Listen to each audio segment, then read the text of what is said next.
দলের নয়, আর যেন ফ্যাসিবাদী শক্তি ব্যবহার করতে না পারে শপথ নেওয়ার আহ্বান প্রধানমন্ত্রীর। নিরপরাধ কাউকে হয়রানি না করার নির্দেশ। বাংলাদেশ বন্ধুত্ব চাইলেও বারবার সীমান্ত রক্তাক্ত করছে ভারত, বললেন উপদেষ্টা রিজভী। সম্পর্ক উন্নয়নে দিল্লিকে সহিংসতার মনোভাব থেকে বেরিয়ে আসার আহ্বান। হাম উপসর্গে ঝরল আরও 11 শিশুর প্রাণ। জরুরি মজুদ না রেখে টিকা কেনা বন্ধ রেখেছিল অন্তর্বর্তী সরকার। ইউনিসেফের সতর্কবার্তা এড়ানোয় ভয়াবহতা বেড়েছে। প্রধানমন্ত্রীর উদ্যোগে প্রাণ ফিরে পাচ্ছে বরিশালের মৃতপ্রায় খাল। স্বাভাবিক হচ্ছে পানির প্রবাহ। কৃষিতে ইতিবাচক প্রভাব, বর্ষায় জলাবদ্ধতা কমার আশায় চাষি। এবং বাজেট সামনে রেখে রাজস্ব আদায়ের বড় লক্ষ্যমাত্রায় এনবিআর। বিনিয়োগের স্বস্তিদায়ক পরিবেশ নিয়ে শঙ্কায় উদ্যোক্তারা। কাঠামোগত সংস্কারের পরামর্শ অর্থনীতিবিদদের।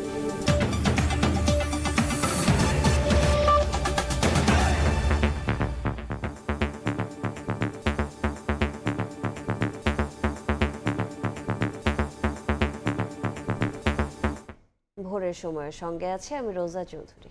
পুলিশকে রাজনৈতিক স্বার্থে ব্যবহার করেছে ফ্যাসিবাদী সরকার। আর কোনো ফ্যাসিবাদী শক্তি যেন বাহিনীটিকে ব্যবহার করতে না পারে সেই শপথ নেওয়ার আহ্বান জানিয়েছেন প্রধানমন্ত্রী তারেক রহমান।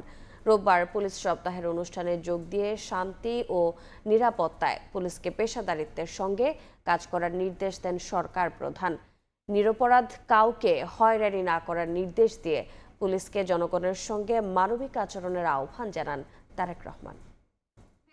অভিবাদন মঞ্চের দিকে এগিয়ে যাচ্ছে। রোববার সকালে রাজারবাগ পুলিশ লাইন্স মাঠে পুলিশ সপ্তাহের উদ্বোধনী অনুষ্ঠানে যোগ দেন প্রধানমন্ত্রী তারেক রহমান। বিভিন্ন কন্টিনজেন্ট ও পতাকাবাহী দলের জাঁকজমকপূর্ণ ও মনোমুগ্ধকর কুচকাওয়াজ পরিদর্শন করেন সরকার প্রধান। বর্ণাঢ্য প্যারেডে গ্রহণ করেন অভিবাদন।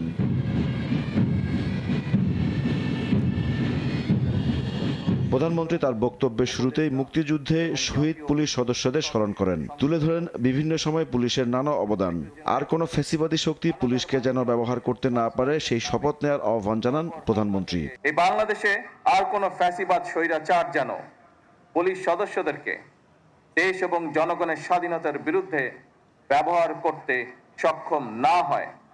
স্বাধীনতার প্রথম প্রহরেই পুলিশের রক্তে রঞ্জিত এই মাটিতে দাঁড়িয়ে আসুন আজ আমরা আবারও নতুন শপথে অঙ্গীকারবদ্ধ হই। শুধু বিদেশেই নয়, দেশের জনগণের সঙ্গেও পুলিশের মানবিক আচরণ প্রত্যাশিত হয়। পুলিশ গত নির্বাচনে দায়িত্বশীলতার সঙ্গে কাজ করেছে মন্তব্য করে প্রধানমন্ত্রী বলেন, মানুষ শান্তি ও নিরাপত্তা চায়, যা নির্ভর করছে পুলিশের উপর।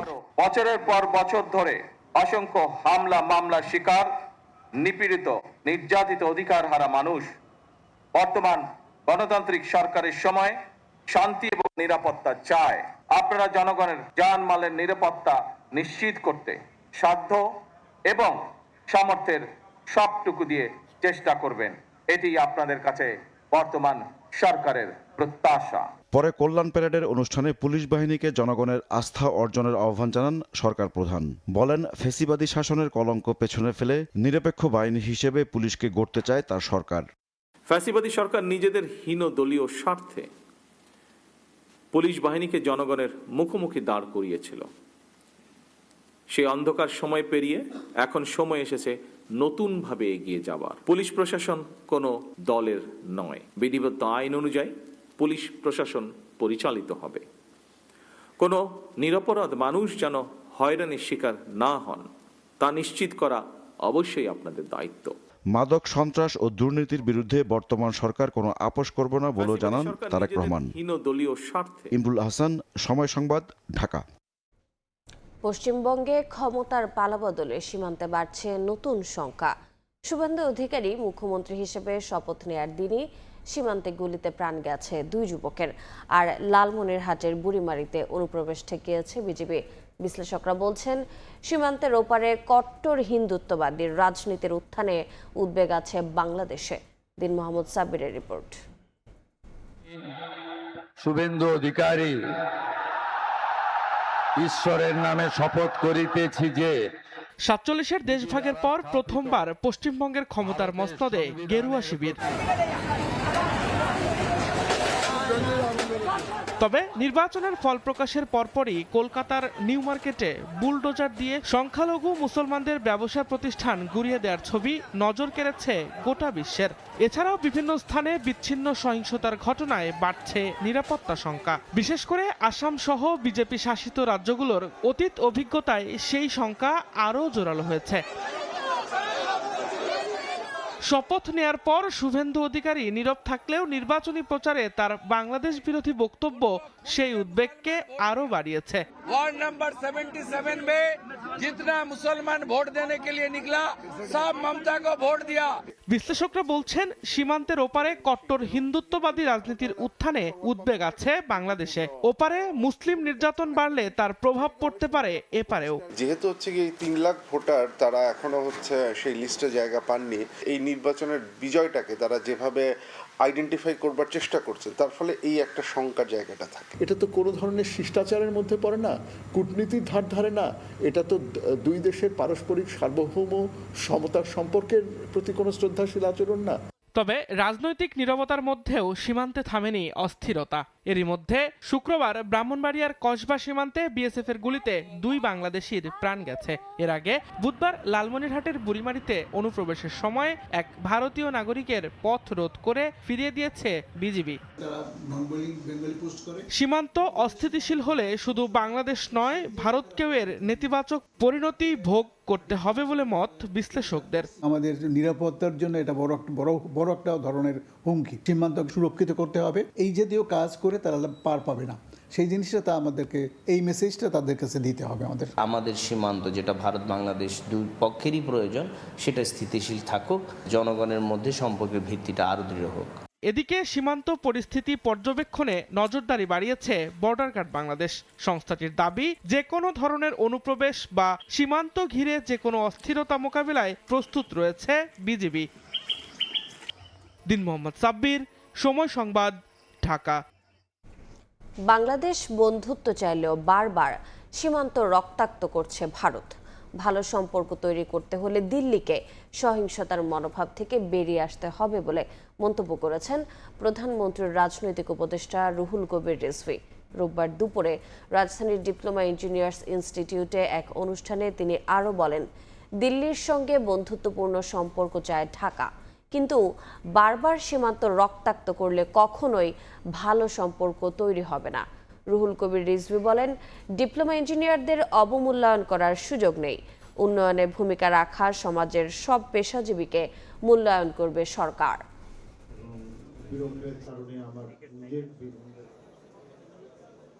বাংলাদেশিদেরকে গুলি করে হত্যা করা হবে কেন সীমান্তে? এই সীমান্তে রক্তপাত কতদিন বন্ধ হবে, কতদিনে বন্ধ হবে?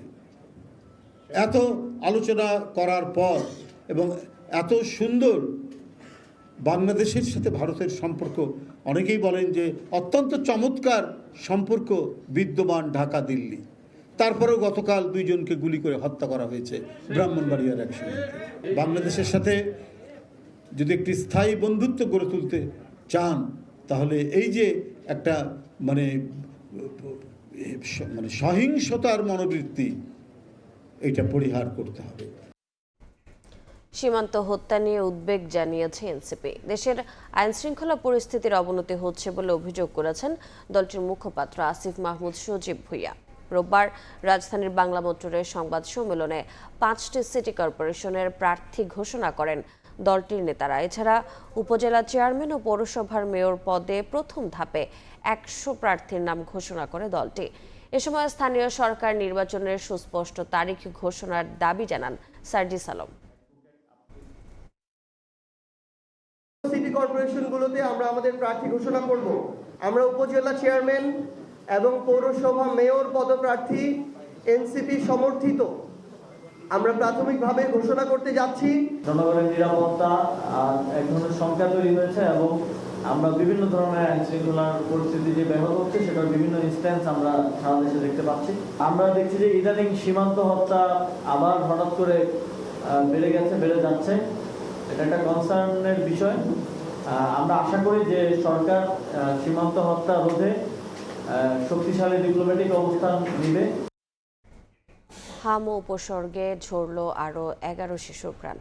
একদিনে হাসপাতালে ভর্তি হয়েছে রেকর্ড 1708 জন। রাজধানীতে আক্রান্ত ও মৃত্যু কমলেও বাড়ছে ঢাকার বাইরে। চিকিৎসকরা বলছেন, শিশুর দেহে অন্য রোগের অ্যান্টিবায়োটিক কাজ না করায় বাড়ছে উদ্বেগ। একই ছাদের নিচে শত শত শিশু, অথচ নেই কোনো হইহুল্লোড় আর দুরন্তপনা। বিপরীতে চিৎকার, ক্লান্তি আর নিষ্পাপ শরীরে অসহ্য যন্ত্রণার আর্তনাদ। প্রায় 2 মাস ধরে রাজধানীর ডিএনসিসি হাসপাতালের চিত্র এমন। গত 24 ঘন্টায় নতুন করে ভর্তি হয়েছে আরও 132 জন। এ নিয়ে হাসপাতালটিতে হামের চিকিৎসা নিচ্ছেন 450 জনের বেশি। বর্তমানে হাসপাতালে ভর্তি বেশিরভাগ শিশুর কারো না কারো পরিবারের অন্য শিশুর হাম হয়েছে কয়েকদিন আগে। এমন শিশুদের শরীরের জটিলতাও দেখা দিচ্ছে। সিরিয়াস অবস্থা, তো শোয়ার মতো নাচলো, বিছানা অনেক খারাপ আছিল, চোখ মালছে না 5 দিন। চিকিৎসকরা বলছেন, এদের কাছ থেকে আক্রান্ত হচ্ছে পরিবারের বয়স্ক সদস্যরাও। হামের ভাইরাস যেহেতু রোগীর রোগ প্রতিরোধ ক্ষমতা একবারই ধ্বংস করে ফেলে, তার সাথে যদি আবার একটা অ্যান্টিবায়োটিক রেজিস্ট্যান্ট কোনো ব্যাকটেরিয়া দিয়ে যদি আবার বাচ্চাটি আক্রান্ত হয়ে যায়, তখন আসলে আমাদের জন্য খুব ভয়ঙ্কর একটি সমস্যা হয়ে দাঁড়ায়। তবে কিছুটা স্বস্তির খবর দিলেন এই চিকিৎসক। যেহেতু সিটি কর্পোরেশন এরিয়াগুলিতে আমাদের গত মাসের 5 তারিখ থেকে টিকা কার্যক্রম শুরু হয়ে গিয়েছিল, 12 তারিখ থেকে, তাহলে সেই হিসাব অনুযায়ী আমরা আশা করছি যে এই সময় ঢাকা সিটি কর্পোরেশন এরিয়ার ভিতর থেকে রোগীর সংখ্যা কমে আসা শুরু করবে, অনেকখানি কমে আসবে। এখন ঢাকার বাইরের সংখ্যা বাড়বে, তুলনামূলকভাবে ঢাকার বাইরের সংখ্যা বাড়বে। চলমান টিকা কার্যক্রমে কোনো শিশু বাদ পড়লে দ্রুত টিকা নেয়ার পরামর্শ চিকিৎসকদের। সেই সঙ্গে গর্ভবতী মা ও শিশুদের পুষ্টিকর খাবার নিশ্চিতেরও তাগিদ দেন তারা। মনির হোসাইন, সময় সংবাদ, ঢাকা। ক্রয় পদ্ধতি বদলাতে গিয়ে অন্তর্বর্তী সরকার জরুরি টিকার মজুদ না রেখেই বন্ধ করে হাম পোলিওর মতো রোগের টিকা।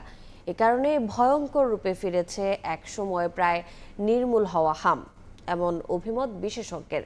তথ্য বিশ্লেষণে মিলেছে, জরুরি টিকা কেনা বন্ধ রাখার সিদ্ধান্ত বিপজ্জনক হতে পারে তৎকালীন স্বাস্থ্য উপদেষ্টাকে সতর্ক করেছিল ইউনিসেফ। এমন পরামর্শ দিয়েছিলেন দেশীয় বিশেষজ্ঞরাও। প্রধানমন্ত্রীর স্বাস্থ্য বিষয়ক বিশেষ সহকারী বলছেন, বর্তমান সরকার আগের অভিজ্ঞতার আলোকে টিকা কেনার পদ্ধতি বাস্তবায়ন করতে চায়। মনির হোসেনের রিপোর্টে বিস্তারিত।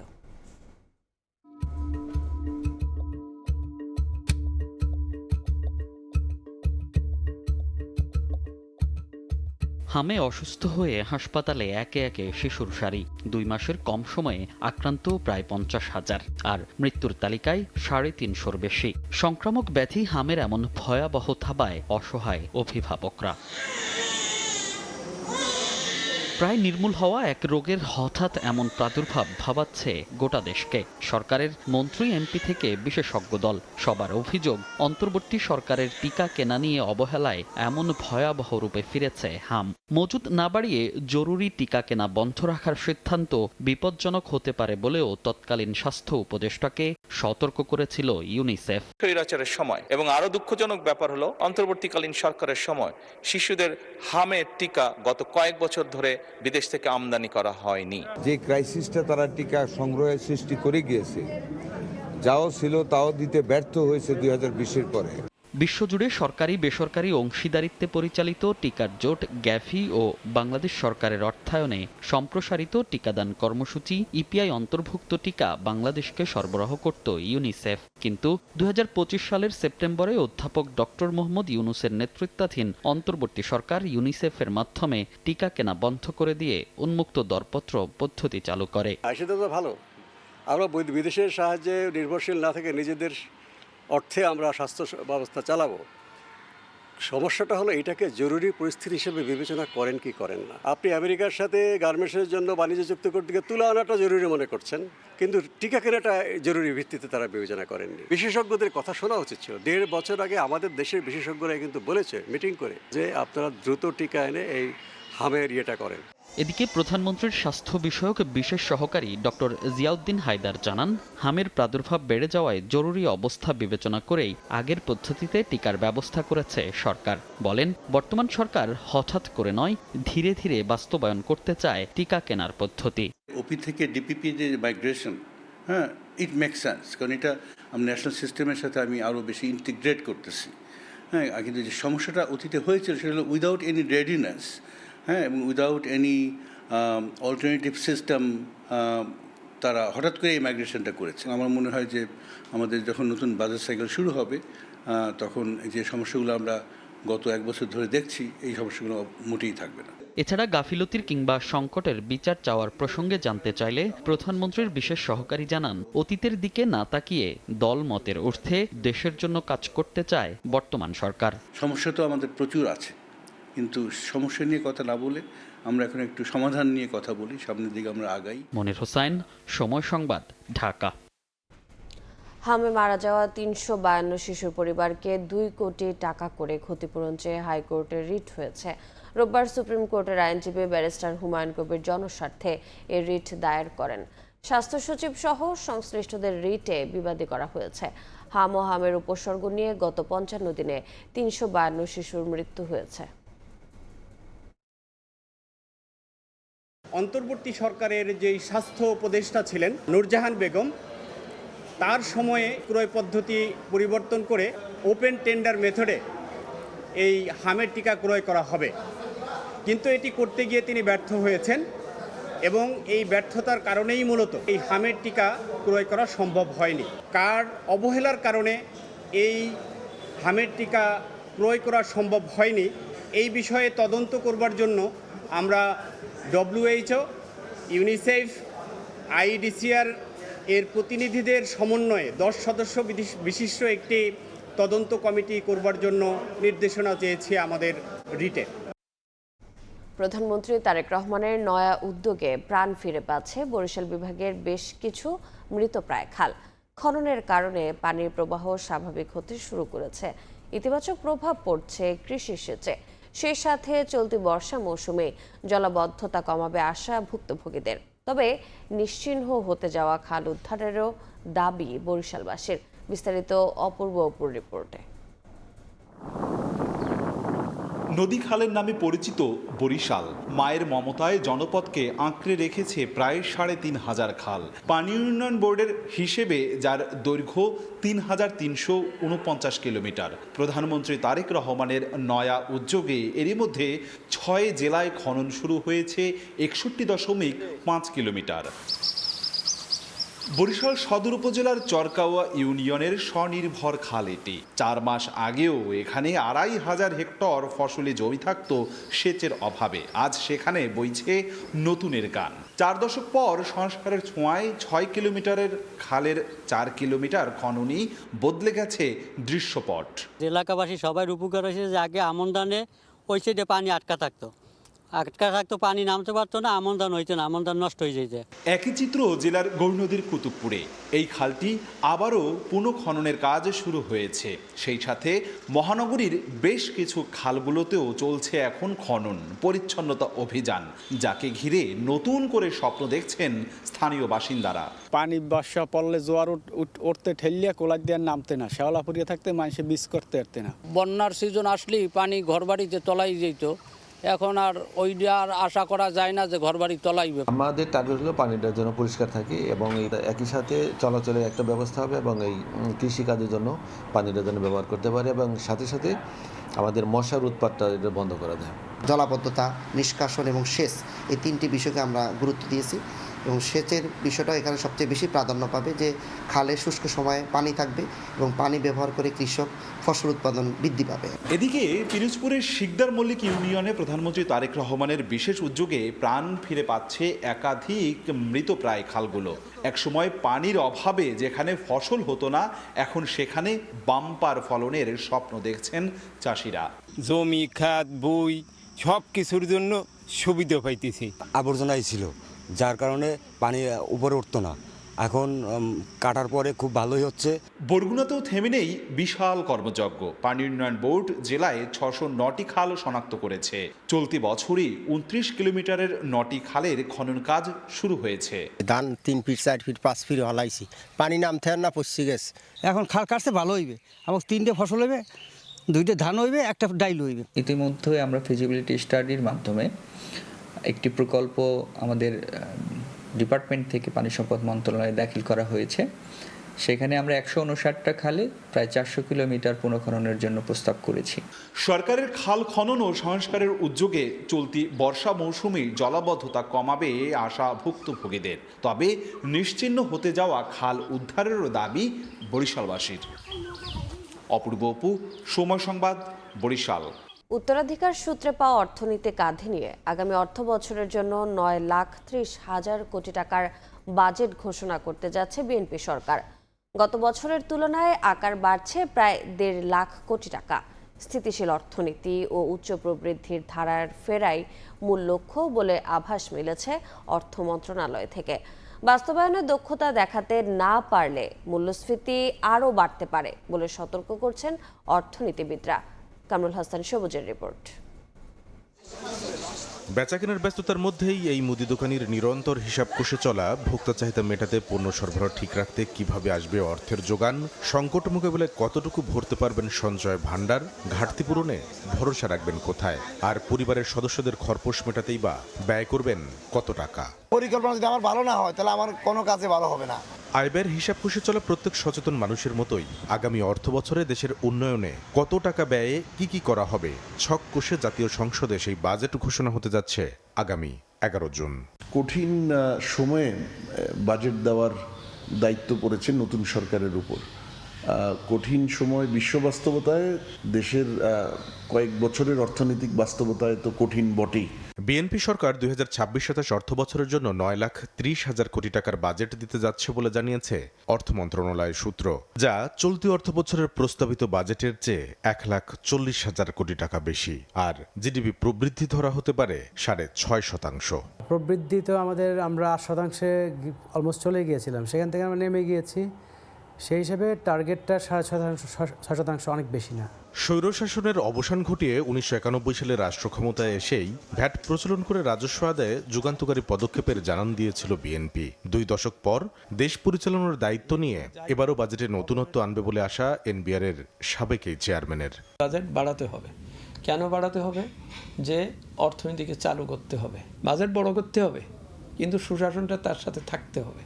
তবে হরমুজ প্রণালী ঘিরে মধ্যপ্রাচ্য সংঘাত দীর্ঘ হলে পণ্য ও কাঁচামাল সরবরাহে যে নেতিবাচক প্রভাব পড়বে বিশ্ব অর্থনীতিতে, সেই বাস্তবতায় এই সম্প্রসারণমূলক বাজেট বাস্তবায়নে মুনশিয়ানা দেখাতে না পারলে অর্থনীতি অস্থিতিশীল হয়ে উঠতে পারে বলে সতর্ক করছেন এই অর্থনীতিবিদ। এই সরবরাহ সংকট যেখানে থাকে সেখানে সম্প্রসারণমূলক বাজেট বাস্তবায়ন হলে এটা যদি উৎপাদন না বাড়ায়, কারণ চাহিদার সংকটে তো উৎপাদন ব্যাহত না, তো টাকাটা বাজারে ঢুকে যাচ্ছে, মূল্যস্ফীতি এমনি খুবই উচ্চ পর্যায়ে আছে, এটার উপর ফার্দার চাপ সৃষ্টি হবে। অর্থ মন্ত্রণালয়ের সূত্র বলছে, আগামী অর্থ বছরের বাজেট বাস্তবায়নে রাজস্ব আদায়ের লক্ষ্যমাত্রা 6,95,000 কোটি টাকা ধরা হতে পারে।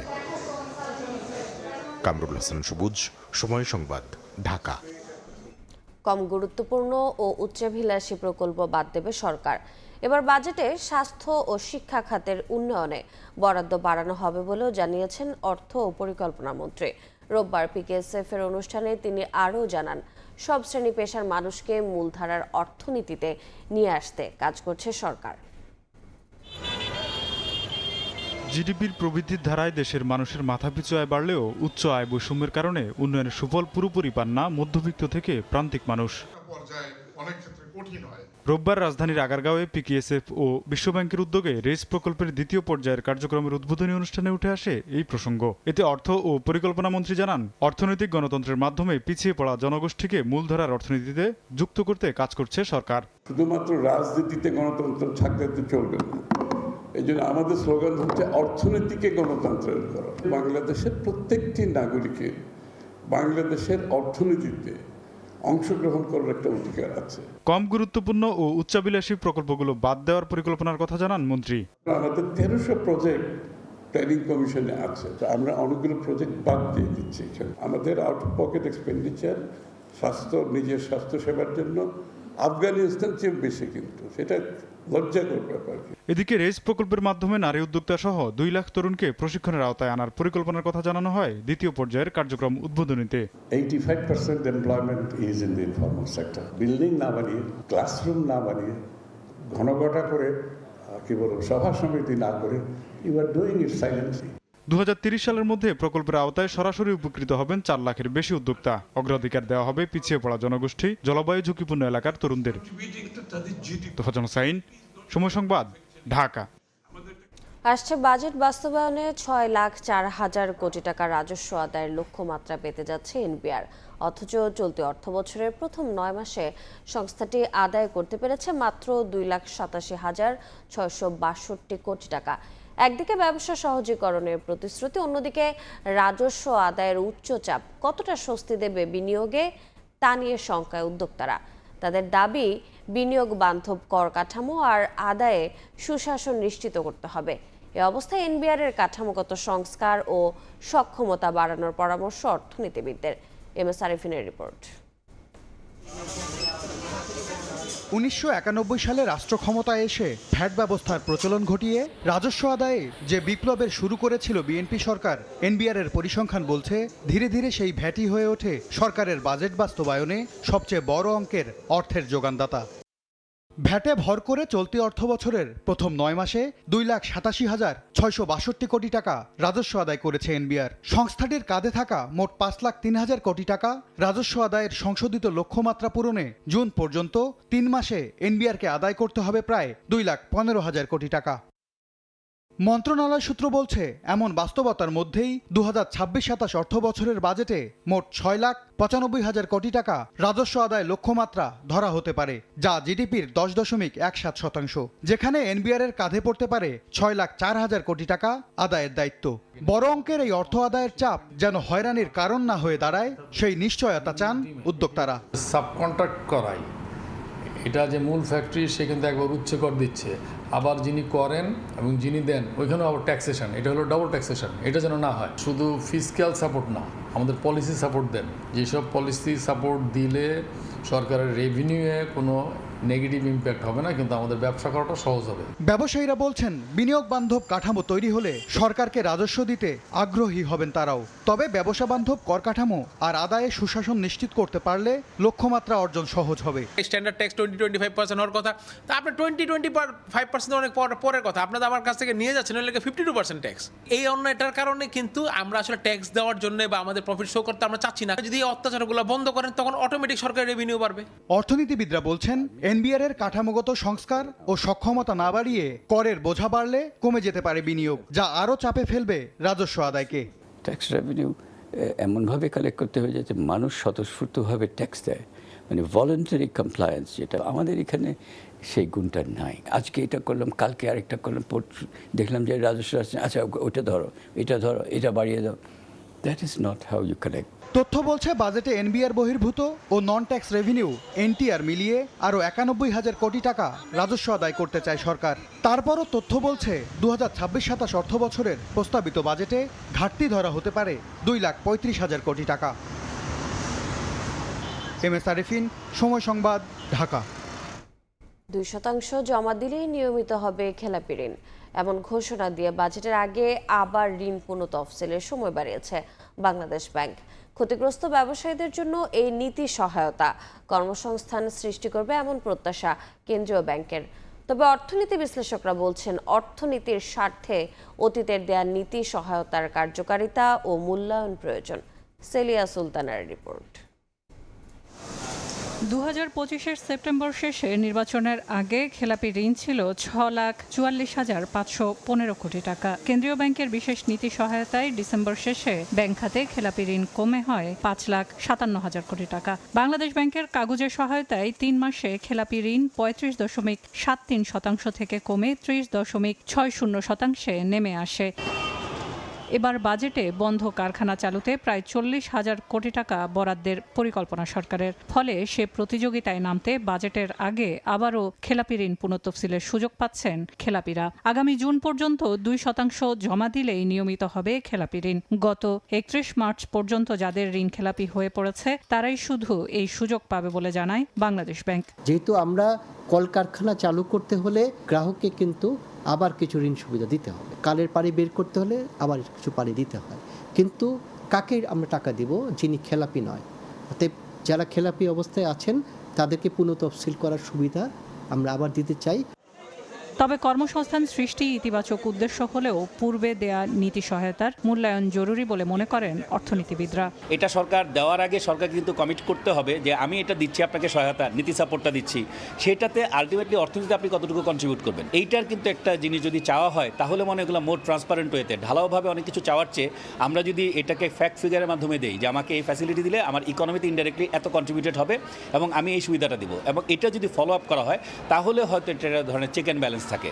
বাংলাদেশ ব্যাংক জানায় আবেদন গ্রহণের 3 মাসের মধ্যে তা নিষ্পত্তি করতে হবে ব্যাংকগুলোকে। সেলিয়া সুলতানা, সময় সংবাদ, ঢাকা। ডেঙ্গু ও চিকুনগুনিয়া মোকাবিলায় রাজধানীর বিভিন্ন এলাকায় চালানো হচ্ছে পরিচ্ছন্নতা ও মশা নিধন কর্মসূচি। এতে ঢাকা দক্ষিণ সিটির প্রশাসক বলেন, মশা নিধন কর্মীরা ঠিকভাবে দায়িত্ব পালন করছে কিনা তা খতিয়ে দেখা হচ্ছে।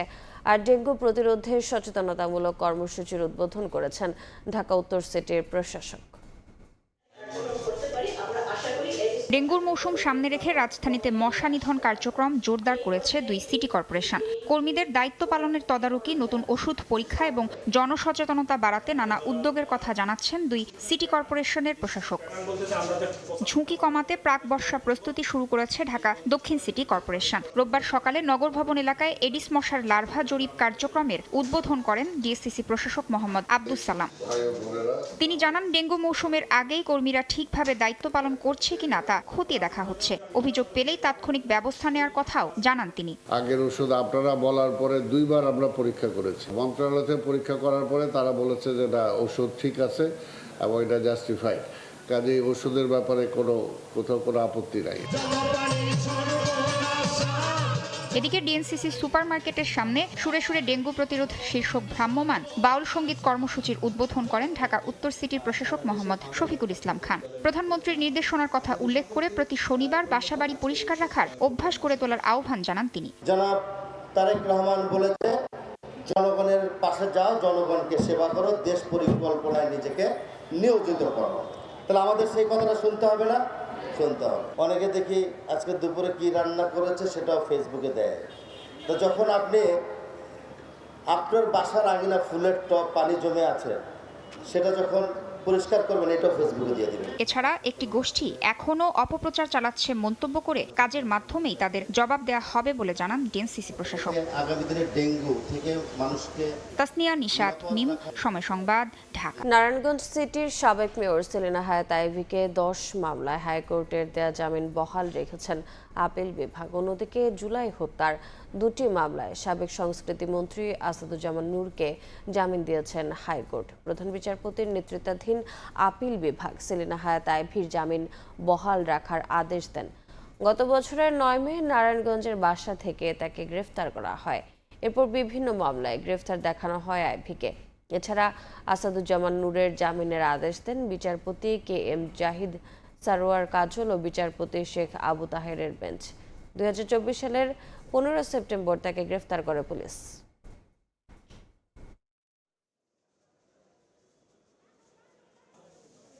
দেশের 24 জেলার প্রায় 7 কোটি মানুষের জীবনের সঙ্গে সম্পৃক্ত পদ্মা ব্যারেজ নির্মাণে পরিকল্পনা অনুযায়ী সরকার কাজ করছে বলে জানিয়েছেন পানি সম্পদ মন্ত্রী। রোববার বিকেলে রাজধানীর Ramna engineers institution of Bangladesh IEEBর প্রকৌশল বিভাগ আয়োজিত এক সেমিনারে কথা জানিয়েছেন পানি সম্পদ মন্ত্রী শহীদুদ্দিন চৌধুরী। তিনি বলেন, নির্বাচনের আগে প্রধানমন্ত্রী তারেক রহমানের দেয়া প্রতিশ্রুতি বাস্তবায়নে কাজ করছে সরকার। নদী ভাঙন রোধে সরকার ইতিমধ্যে উদ্যোগ নিয়েছে জানিয়ে উপকূলের মানুষ প্রকৃতির সাথে যুদ্ধ করে বেঁচে থাকে বলে মন্তব্য করেন পানি সম্পদ মন্ত্রী। বলেন, কারিগরি বিষয় সহ অবকাঠামো নির্মাণে প্রকৌশলীদের পরামর্শে সর্বোচ্চ গুরুত্ব দেওয়া হবে। এ সময় কিভাবে উপকূলীয় অঞ্চলে ক্ষয় রোধ করা যায় তা নিয়ে গবেষণা প্রয়োজন বলে জানান রাজুক চেয়ারম্যান রিয়াজুল ইসলাম। ইশতেহারের মধ্যে স্পষ্ট আমরা উল্লেখ করেছি যে আমরা যদি নির্বাচিত হই, আমাদের মাননীয় প্রধানমন্ত্রী তারেক রহমান তিনি নির্বাচনের আগে রাজশাহীতে একটা বক্তব্যে স্পষ্টভাবে বলেছেন যে আমরা পদ্মা ব্যারেজ নির্মাণ করব। দেশের জনগণ আমাদেরকে যেহেতু নির্বাচিত করেছেন, ওই কমিটমেন্টটাকে আমরা রক্ষা করতেই হবে। আগামী 5 বছরে 7,000 কিলোমিটার খাল খননের পরিকল্পনা নিয়েছে বিএনপি সরকার। তারই অংশ হিসেবে এবছর 1,500 কিলোমিটার খাল খনন করা হচ্ছে বলে জানিয়েছেন দুর্যোগ ব্যবস্থাপনা ও ত্রাণ মন্ত্রী আসাদুল হাবিব। রোববার কুড়িগ্রাম সদরের হোলখানা ইউনিয়নের আরাজি পলাশবাড়ি এলাকায় দশেরহাট ছড়া থেকে এসিল্যান্ড ছড়া পর্যন্ত সংযোগ খাল পুনঃখনন কাজের উদ্বোধন করে কথা বলেন তিনি। এই খাল কাটার মধ্য দিয়ে কৃষকরা যেমন শুকনো মৌসুমে পানি পাবে কৃষিকাজ করার জন্য, এবং এই খালের মধ্যে আমরা মাছ চাষ করব, খালের দুই ধারে আমরা গাছ রোপণ করব। এর ফলে আমার মনে হয় যে কৃষকরা যেমন সহজভাবে পানির সুযোগটা এখানে পাবে, কৃষি উৎপাদনে মারাত্মক একটা সহযোগিতা তৈরি হবে। 4 দিন বৃষ্টিপাত না হওয়া ও পানি কমতে থাকায় কিশোরগঞ্জের হাওড়ে নতুন উদ্যমে শুরু হয়েছে ধান কাটা। পানি কমে যাওয়ায় হাওড় জুড়ে আবারও ব্যস্ততা বেড়েছে কৃষক কৃষানীদের মাঝে। ধান কাটা, পরিবহন, মাড়াই, ঝাড়াই ও শুকানোর কাজে দিন পার করছেন তারা। তবে উৎপাদন খরচ মেটাতে অনেক ক্ষতিগ্রস্ত কৃষক জমির পাশেই ভেজা ধান 600 থেকে 700 টাকা মন দরে বিক্রি করতে বাধ্য হচ্ছেন। কৃষি বিভাগ জানায় পানিতে তলিয়ে 13,600 হেক্টর জমির ধান ক্ষতিগ্রস্ত হয়েছে। এতে ক্ষতির মুখে পড়েছেন প্রায় 52,000 কৃষক এবং আর্থিক ক্ষতির পরিমাণ দাঁড়িয়েছে 260 কোটি টাকা। ঝালকাঠিতে টানা বৃষ্টি, অস্বাভাবিক জোয়ারে পানির নিচে 6,000 হেক্টর জমির পাকা ধান। একে তো পানিতে নষ্ট হয়ে গেছে অধিকাংশ ফসল, অন্যদিকে তৈরি হয়েছে শ্রমিক সংকট। ধান ঘরে তুলতে না পেরে দিশেহারা কৃষক। কৃষি বিভাগ বলছে এখনই ক্ষয়ক্ষতির পরিমাণ নিরূপণ করা সম্ভব নয়। পলাশ রায়ের পাঠানো তথ্য ও শামীম হোসেনের ছবিতে বিস্তারিত প্রতিবেদনে। মাঠে মাঠে সোনালী ফসলের দোল, বাম্পার ফলনের সম্ভাবনায় চাষির মুখে হাসি। কিন্তু টানা বৃষ্টি ও অস্বাভাবিক জোয়ারে বদলে যায় পরিস্থিতি। হাসি এখন কান্নায় পরিণত।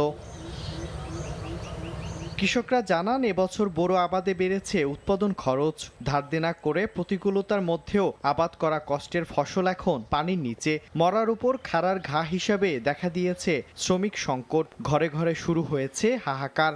1,000 টাকা করে এটা বদলালো, ইহা পাইতে আসিনি। অনেক জায়গার ধান মাটিতে মিশে গেছে, দাগিয়ে উঠে পেরে নিয়ে পুষতেই গেছে। হ্যাঁ, সব নষ্ট হয়ে গেছে বন্যার কারণে। ধান সব পানির তলে ডুবি গেছে। ধান অর্ধা ভাগে লস, যা হয়েছে বন্যা সব শেষ হয়ে গেছে। বদলা পাই না, লেবার পাই না, হ্যাঁ, খুব লসের উপর লস। কৃষি বিভাগ বলছে এখনো কাটা হয়নি অর্ধেক ধান, তাই এখনই ক্ষয়ক্ষতির পরিমাণ নিরূপণ করা সম্ভব নয়। মাঠ পর্যায়ে যে সকল প্রায় আমাদের 15% ধান পাকা অবস্থায় আছে, যেটা আমরা কৃষকদেরকে দ্রুত কর্তনের পরামর্শ দিয়েছিলাম। আমাদের ঝালকাঠি জেলায় 9টা কম্বাইন্ড হারভেস্টার বর্তমানে চালু আছে, যার মাধ্যমে দ্রুত কর্তন করা সম্ভব হবে। চলতি মৌসুমে ঝালকাঠি জেলায় বোরো আবাদ হয়েছে 13,825 হেক্টর জমিতে। সময় সংবাদ, ঝালকাঠি। সুনামগঞ্জে বজ্রপাতে এক স্কুল শিক্ষার্থীর মৃত্যু হয়েছে। রোববার বিকেলে সদর উপজেলার নলুয়ারপাড় গ্রামে ধান শুকানোর কাজ করছিল 10ম শ্রেণীর শিক্ষার্থী আখি আক্তার। এ সময় হঠাৎ বজ্রপাত হলে গুরুতর আহত হয় সে। পরে স্বজনরা তাকে উদ্ধার করে সুনামগঞ্জ সদর হাসপাতালে নিয়ে গেলে কর্তব্যরত চিকিৎসক আখিকে মৃত ঘোষণা করেন। নিহত আখি আক্তার নলুয়ারপাড় গ্রামের জাহির উদ্দিনের মেয়ে। সে ইয়াকুবুল্লাহ পাবলিক উচ্চ বিদ্যালয়ের 10ম শ্রেণীতে পড়ত। আকস্মিক বন্যা ও জলাবদ্ধতার ঝুঁকি মোকাবিলায় 132 দিনে ফলনশীল নতুন বোরো ধানের বীজ উদ্ভাবন করেছে কৃষি বিভাগ। হাওড়াঞ্চলের কৃষক যাতে আগাম পাকা ধান ঘরে তুলতে পারেন, সে লক্ষ্যেই স্বল্পমেয়াদী বোরো ধান নিয়ে গবেষণা চলছে বলে জানিয়েছেন কৃষি বিভাগের কর্মকর্তারা। রোববার সকালে সিলেটের একটি স্থানীয় হোটেলে উত্তম কৃষি চর্চায় টেকসই, নিরাপদ ও মানসম্মত খাদ্য উৎপাদন শীর্ষক কর্মশালায় তথ্য তুলে ধরা হয়। কর্মশালায় জেলার 13 উপজেলার কৃষি সংশ্লিষ্ট 60 জন অংশ নেন।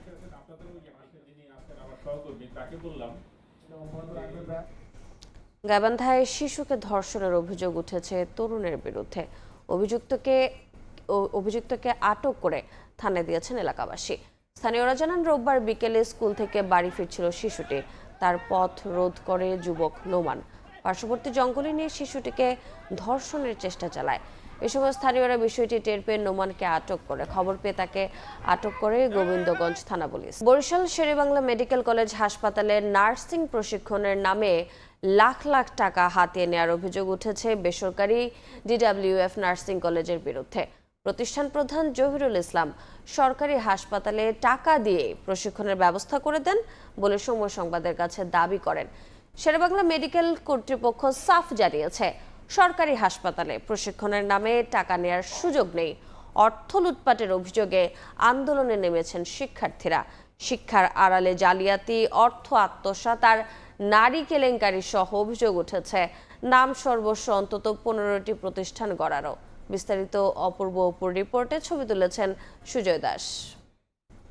এখানে আসছি আমাদের দেশ থেকে যে 27 লক্ষ টাকা খায় এটা পরিচালক স্যার খায় কিনা। অধ্যক্ষ আর শিক্ষার্থীদের মাঝে বাক বিতণ্ডা প্রশিক্ষণের নামে আদায়কৃত টাকা ফেরত পাওয়ার নিশ্চয়তা নিয়ে। 6টা মাস পিছিয়ে গেলে তোমাদের মা বাবা তোমাদের জন্য এই ফেল করার ভয় দেখাইতেছেন। অসম্ভব। বরিশাল নগরীর CNB রোডের এই ভবনে ভাড়া নিয়ে চলে DWF নার্সিং কলেজের কার্যক্রম। অভিযোগ উঠেছে BSc ইন নার্সিং এর প্রায় 200 শিক্ষার্থীর কাছ থেকে কমপক্ষে 10,000 টাকা করে ক্লিনিক্যাল প্রশিক্ষণের নামে নেওয়া হয়েছে অন্তত 27 লাখ টাকা। শেরেবাংলা মেডিকেল কলেজ হাসপাতালের নাম ভাঙিয়ে শিক্ষার্থীদের অর্থ DWF কর্তৃপক্ষ লুটপাট করেছে বলে অভিযোগ ভুক্তভোগীদের। টাকা ফেরত পেতে বিক্ষোভ মিছিল, শিক্ষকদের অবরুদ্ধ করে রাখা, অনশন করলেও লুটে নেওয়া অর্থ ফেরত পাচ্ছে না শিক্ষার্থীরা। আমাদের ক্লিনিক্যাল প্র্যাকটিস বাবদ যে টাকা নেওয়া হয় ওই টাকাটা আমাদের ফেরত দিতে হবে। প্রতারণার শিকার হচ্ছে আমরা। আমাদের কাছ থেকে কলেজে এরকম প্রতারণা করে যে টাকাগুলো নিতে আসে, এটা কি আমাদের জন্য কাম্য? একটা কলেজে যেরকম ব্যবস্থা থাকার কথা এরকম নাই, কিছুই নাই। শিক্ষার্থী ও এই কলেজের সঙ্গে এক সময়ে জড়িতদের আরও অভিযোগ, DWF এর চেয়ারম্যান জহিরুল ইসলাম নার্সিং কলেজ পরিচালনায় নিয়ম নীতির তোয়াক্কা করেন না। বিগত দিনে আওয়ামী লীগ আর এখন বর্তমান ক্ষমতাসীনদের নাম ব্যবহার করে অনিয়মের রাজ্য করেছেন। নিয়ম অনুযায়ী ক্যাম্পাসের নিজস্ব ভবন থাকার কথা তো দূরে থাক, বরিশাল, পটুয়াখালী ও মাদারীপুরে 15টির বেশি কলেজ কাগজে কলমে দেখালেও বাস্তবে নেই অস্তিত্ব। এক প্রতিষ্ঠানে দুটোর সাইনবোর্ড লাগানো হয় সরকারের তদন্ত গেলে। পরিচালকের পদ হিসাবে আমাকে একটা অ্যাপয়েন্টমেন্ট লেটার দিছে এবং আমার কাছ থেকে যে টাকা পয়সা নিয়েছে সে টাকা পয়সার অদ্যাবধি উনি কোনো হিসাব দেয়নি। টাকা আসা যখন শুরু হলো স্টুডেন্ট কাছ থেকে, তখন উনি বেঁকে বসলো। উনি আমাকে ফিনান্স ডাইরেক্টর থেকে সরাই দেওয়া হলো। সমাধানের জন্য যদি নোটিশ দেওয়া লাগে এবং তারা যদি সেটাকে রিসিভ করে তাহলে আমরা নোটিশ দেবো, না হয়তো যেহেতু নোটিশের মাধ্যমে নেওয়া হয় না এই টাকাটা। সরকারি হাসপাতালে নার্সিং প্রশিক্ষণের নামে লাখ লাখ টাকা আত্মসাতের অভিযোগ DWF এর বিরুদ্ধে। তবে প্রতিষ্ঠান প্রধান জহিরুল ইসলামের দাবি, শেরেবাংলা মেডিকেলে প্রশিক্ষণ দেবার নামে যে টাকা শিক্ষার্থীদের কাছ থেকে নেওয়া হয় তা তিনি হাসপাতাল কর্তৃপক্ষকেই দেন। কিন্তু শেরেবাংলা মেডিকেল কর্তৃপক্ষের পাল্টা দাবি, সরকারি হাসপাতালে প্রশিক্ষণের নামে টাকা নেয়ার কোনো সুযোগ নেই। শিক্ষার্থীদের সুবিধায় বিনামূল্যে দেওয়া হয় প্রশিক্ষণ। টাকাটা তো আসলে ওইভাবে মানি রিসিটের মাধ্যমে দেওয়া হয় না, এরকম কোনো ডকুমেন্টসও আমাদের কাছে আসলে থাকে না। মিনিস্ট্রিতে অঘোষিতভাবেই এটা ওইভাবে থাকে আর কি। এখানে কেন দিবে? আমাদেরকে তাদের শর্তে কি এটা লেখা আছে তারা এখানে টাকা দিবে, আর গভর্নমেন্টের এই ধরনের ফি আছে বলে আমার জানা নাই। যদি কেউ এরকম করে থাকে এবং সুনির্দিষ্ট অভিযোগ আমাদের থাকে, অবশ্যই স্বাস্থ্য বিভাগ সেটা তদন্ত সাপেক্ষে প্রয়োজনীয় ব্যবস্থা নেবে। DWF নার্সিং কলেজের চেয়ারম্যান জহিরুল ইসলামের বিরুদ্ধে প্রতারণা, জালিয়াতি আর নারী কেলেঙ্কারির ঘটনায় তার বিরুদ্ধে আদালতে একাধিক মামলা হয়েছে। অপূর্ব অপু, সময় সংবাদ, বরিশাল। প্রায় 1.5 দশকের পরিকল্পনা আর হাজার হাজার কোটি টাকার বিনিয়োগ, অবশেষে দৃশ্যমান দেশের তৃতীয় সমুদ্র বন্দর পায়রা। প্রস্তুত জেটি, ব্যাকআপ ইয়ার্ড, ওয়ারহাউস সহ আধুনিক সব কার্গো সুবিধা। এখনই কার আমদানি শুরু করা সম্ভব, তবে সব প্রস্তুতির পরও প্রধান বাধা নাব্য সংকট। ড্রেজিং না থাকায় বড় জাহাজ ভিড়ছে না জেটিতে। কর্তৃপক্ষ বলছে নিজস্ব ড্রেজার কেনার মাধ্যমে দ্রুতই সংকট কাটিয়ে ওঠার পরিকল্পনা রয়েছে। বিস্তারিত জানাচ্ছেন শিকদার জাবির হোসেন, ক্যামেরায় ছিলেন তৌকিব পেদা। দেশের দক্ষিণাঞ্চলে নির্মিত পায়রা সমুদ্র বন্দর এখন পুরোপুরি দৃশ্যমান। পটুয়াখালীর রাবনাবাদ নদী তীরে গত 1 দশকে তিলে তিলে গড়ে উঠেছে বন্দরটি।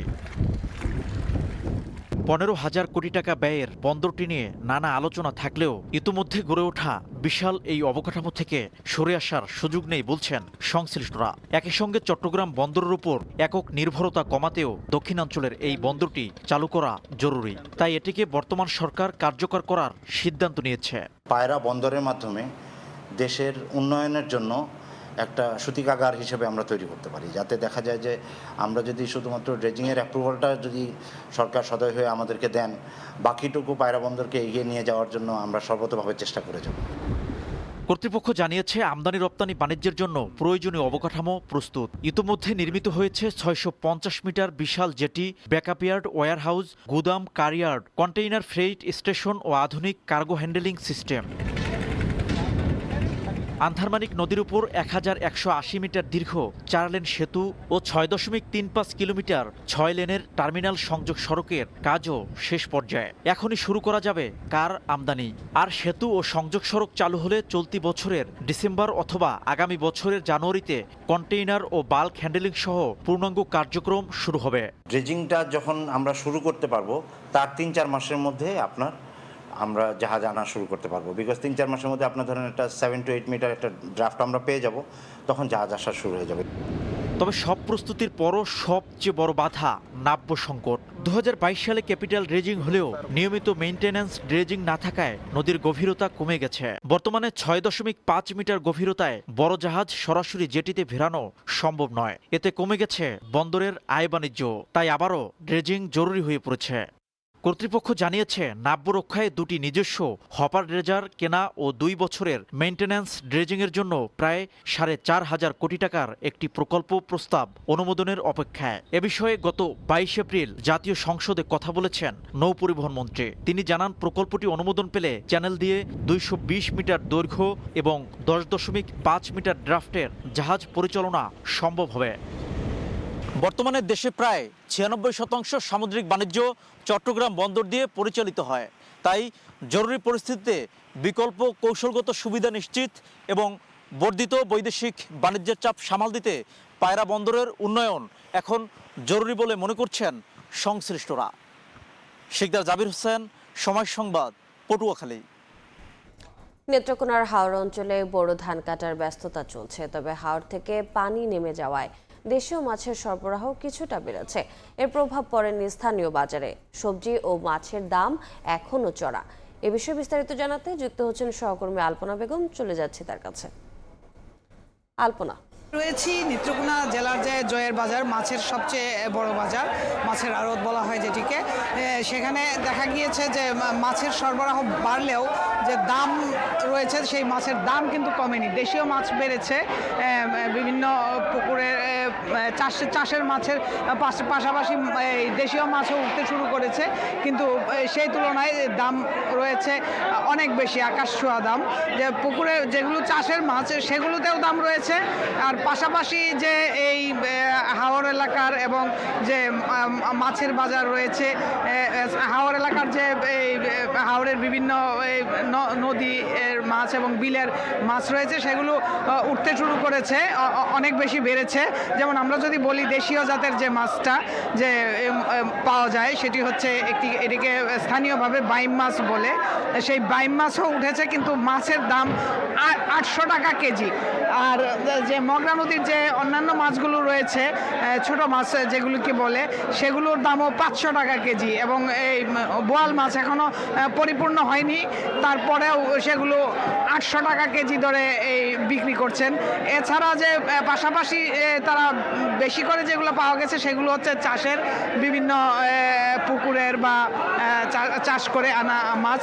তো নেত্রকোনার যে এই যারা বলছেন যে ক্রেতা যারা, তারা বলছেন যে এক হচ্ছে হাওরে ধান নষ্ট হয়েছে, ফসল নষ্ট হয়েছে, দ্বিতীয়ত হচ্ছে যে এখন মাছের যে মোটামুটি সরবরাহ বাড়ছে, কিন্তু তাতেও কিন্তু দেখা গেছে যে মাছের দাম কমছে না। পাশাপাশি সবজির দামও তারা বলছে যে অনেক বেশি, মানে সব কিছুই দাম বেড়ে গিয়েছে। অন্যদিকে যে ফসল হানিও হয়েছে, সব মিলিয়ে আরেকটি ব্যাপার যেটি বলছে যে এই যে যখন ফসলহানির সময় আবার জলাবদ্ধতা, এবার ফসলহানির আগেই যে জ্বালানি সংকট ছিল, সেই জ্বালানি সংকটের কারণে দেখা গিয়েছে সঠিক সময় ফসল কাটতে পারেনি, এই জন্য একটা মানুষ ভোগান্তির মধ্যে পড়েছে। এবং এই যে ক্রাইসিসটা সেটা কিন্তু এখন পর্যন্ত রয়ে গেছে, যে জ্বালানি তেলের দাম বাড়ায়, যে বলছে যে অনেক সময় যে মাছের দর এবং সবজির দর সব কিছু আসলে বেড়ে গিয়েছে। তো এবং এই যে বেড়ে যাওয়ার যে দাম বেড়ে যাওয়ার যে চাপটা, সেটা আসলে ক্রেতাদেরকেই পোহাতে হবে। বলছেন ক্রেতারা বলছেন যে সর্বশেষ টাকাটা তাদের পকেট থেকেই যাচ্ছে। তো সব মিলিয়ে সাধারণ মানুষ আসলে একটু ভোগান্তির মধ্যেই পড়ে গিয়েছে দরদাম নিয়ে। তো নেত্রকোনা জেলার যে মাছের বাজার, সেখান থেকে আমার কাছে এই ছিল সর্বশেষ। সরাসরি যুক্ত ছিলাম নেত্রকোনায়। বরগুনায় গত বছর ডেঙ্গু আক্রান্ত হন 10,000-এর বেশি, প্রাণ যায় 58 জনের। বছর ঘুরে ফের বর্ষা মৌসুম আসন্ন, নতুন করে ডেঙ্গু নিয়ে বাড়ছে উদ্বেগ উৎকণ্ঠা। স্থানীয়দের অভিযোগ, মশক নিধন ও পরিষ্কার পরিচ্ছন্ন অভিযান নেই। চিকিৎসক বলছেন, প্রতিরোধে এখনই কার্যকর পদক্ষেপ না নিলে আবার শুরু হতে পারে মৃত্যুর মিছিল। রুবেল হোসেনের ছবিতে সাইফুল মিরাজের রিপোর্ট। 2025 সালে ঘরে ঘরে ডেঙ্গু রোগী শনাক্ত হওয়ায় বরগুনার দক্ষিণ মনসাতলী এলাকা পরিচিতি পায় ডেঙ্গু কলোনি হিসেবে। এডিস মশাবাহিত রোগে মারা যান অন্তত 10 জন। চলতি বছর বর্ষা মৌসুমকে সামনে রেখে বাড়ছে উদ্বেগ উৎকণ্ঠা। বাসিন্দাদের অভিযোগ, এলাকায় নেই মশক নিধন ও পরিষ্কার পরিচ্ছন্নতা অভিযান। পানি নিষ্কাশন ব্যবস্থাও নাজুক। মশা জ্বালায় ঘরেও থাকতে পারি না, এক্সের মশা পড়ে। মশার কারণে আমরা বাইরে খেলতেও পারি না, ঘরে বসে পড়াশোনাও করতে পারি না। ডেঙ্গু নিরোধের জন্য এখন পর্যন্ত কোনো ব্যবস্থা নেওয়া হয়নি। সবাই সচেতন না হই এবং এখানে যদি পর্যাপ্ত পরিমাণে যদি আমাদের ঔষধ বা মানে যেটাকে বলে প্রতিরোধের যে ব্যবস্থা, সেটা না নিলে আমরা এই ধরনের আশঙ্কা আবারও করছি। ডেঙ্গু মোকাবিলায় এখনই কার্যকর পদক্ষেপ নেওয়ার পরামর্শ চিকিৎসকের। ফ্লোয়িং ওয়াটারগুলো নিশ্চিত করতে হবে, 1। 2 নম্বর হচ্ছে যেই জায়গায় জমাটবদ্ধ পানি আছে, সেই জায়গাগুলোকে এখনই আমাদের সচলের জায়গাটা আনতে হবে। আর 3 নম্বর হচ্ছে যে নিয়মিত হারে অন্তপক্ষে সপ্তাহে 3 দিন করে, যেটা আমরা বলি অন্তপক্ষে সপ্তাহে 3 দিন ইনসেকটিসাইড মানে মশার যে ওষুধ ছিটাতে হবে। মশাবাহিত রোগ মোকাবিলায় সমন্বিত কার্যক্রম পরিচালিত হচ্ছে বলে দাবি স্থানীয় প্রশাসনের। প্রতিটি ইউনিয়নে একটি করে ফগার মেশিন ক্রয় করেছি।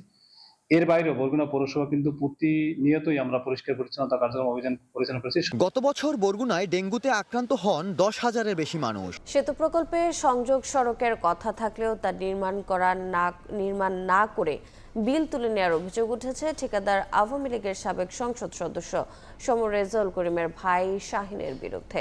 এতে কাঠের সাঁকো দিয়ে উঠতে হচ্ছে পিরোজপুরের নাওটানা পাকুড়িয়া সেতুতে।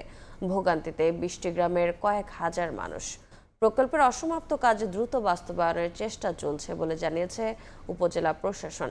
জিয়াউল হকের তথ্য ও তরিকুল ইসলাম মুভির ছবিতে রিপোর্ট। সেতু থাকলেও নেই সংযোগ সড়ক, নদী পারাপারে একমাত্র ভরসা ঝুঁকিপূর্ণ কাঠের সাঁকো। ভোগান্তির এ চিত্র নিত্যদিনের। 2020 সালের মার্চে শুরু হয় পিরোজপুর নাজিরপুরের চাঁদকাঠি নদীর উপর সংযোগ সড়ক সহ 66 মিটার দীর্ঘ নাওটানা পাকুড়িয়া সেতুর নির্মাণ কাজ। সময়সীমা ছিল 2022 সালের 31 ডিসেম্বর পর্যন্ত। অভিযোগ রয়েছে, ব্রিজের সংযোগ সড়ক সহ নির্মাণ কাজ শতভাগ শেষ না করেই বিল তুলে নেয় ঠিকাদারি প্রতিষ্ঠান সিমরান মায়ান ট্রেড ইন্টারন্যাশনাল, যার স্বত্বাধিকারী আওয়ামী লীগের সাবেক সংসদ সদস্য সমর রেজাউল করিমের ভাই শাহিন। এতে সেতু হলেও ভোগান্তি থেকে গেছে 20 গ্রামের কয়েক হাজার মানুষের। 12 থেকে 14টি গ্রামের লোকজন এখান থেকে পারাপার হয়ে উপজেলা সদরে অর্থাৎ নাজিরপুরে আমাদের যেতে হয়। এই ব্রিজটা হওয়ার পর থেকে মানুষের যাতায়াতের ভোগান্তির কোনো শেষ নেই। অসুস্থ রোগী এখান থেকে চলাফেরা করতে হলে অনেক তাদের বাধার সম্মুখীন হতে হয়। প্রকল্পের দুর্নীতির তদন্ত চলছে উল্লেখ করে অসমাপ্ত কাজ দ্রুত বাস্তবায়নের চেষ্টা চলছে বলে জানিয়েছে উপজেলা প্রশাসন। নতুন করে দ্রুত শুরু করা এবং শেষ করা যায় সেই বিষয়ে শ্রদ্ধেয় জেলা প্রশাসক মহোদয় এবং আমরা উপজেলা প্রশাসনের পক্ষ থেকে সার্বক্ষণিকভাবে আমরা চেষ্টা করছি। সংযোগ সড়ক সহ নাওটানা পাকুড়িয়া সেতু নির্মাণে ব্যয় ধরা হয় 5,87,99,000 টাকা। সময় সংবাদ, পিরোজপুর। ভোরের সময় ছিল আমার কাছে। পরবর্তী সংবাদগুলো জানাতে যুক্ত হবেন আলিশা ইসলাম। ধন্যবাদ রোজা। পরবর্তী সংবাদগুলো জানিয়ে দেব আমি আলিশা ইসলাম। দেখছেন ভোরের সময়, সঙ্গে থাকুন। পটুয়াখালীর পায়রা নদীর অব্যাহত ভাঙনে নদী গর্ভে বিলীন হয়েছে সদরের ছোট বিঘা ইউনিয়নের বাজার সহ শতাধিক বসতবাড়ি ও শিক্ষা প্রতিষ্ঠান। নদীর গ্রাস থেকে বাঁচতে ইতোমধ্যে ঘরবাড়ি নিয়ে সরে যাচ্ছেন বাসিন্দারা। বেড়িবাঁধ না থাকায় পরিবার নিয়ে মানবেতর জীবন কাটাচ্ছেন কয়েকশো পরিবার। তবে শিগগিরই সমস্যা সমাধানের আশ্বাস পানি উন্নয়ন বোর্ডের। পটুয়াখালী থেকে সুজন দামের ছবি এবং মোহাম্মদ মনির হোসেন বাতুলের তথ্য নিয়ে বিস্তারিত প্রতিবেদন।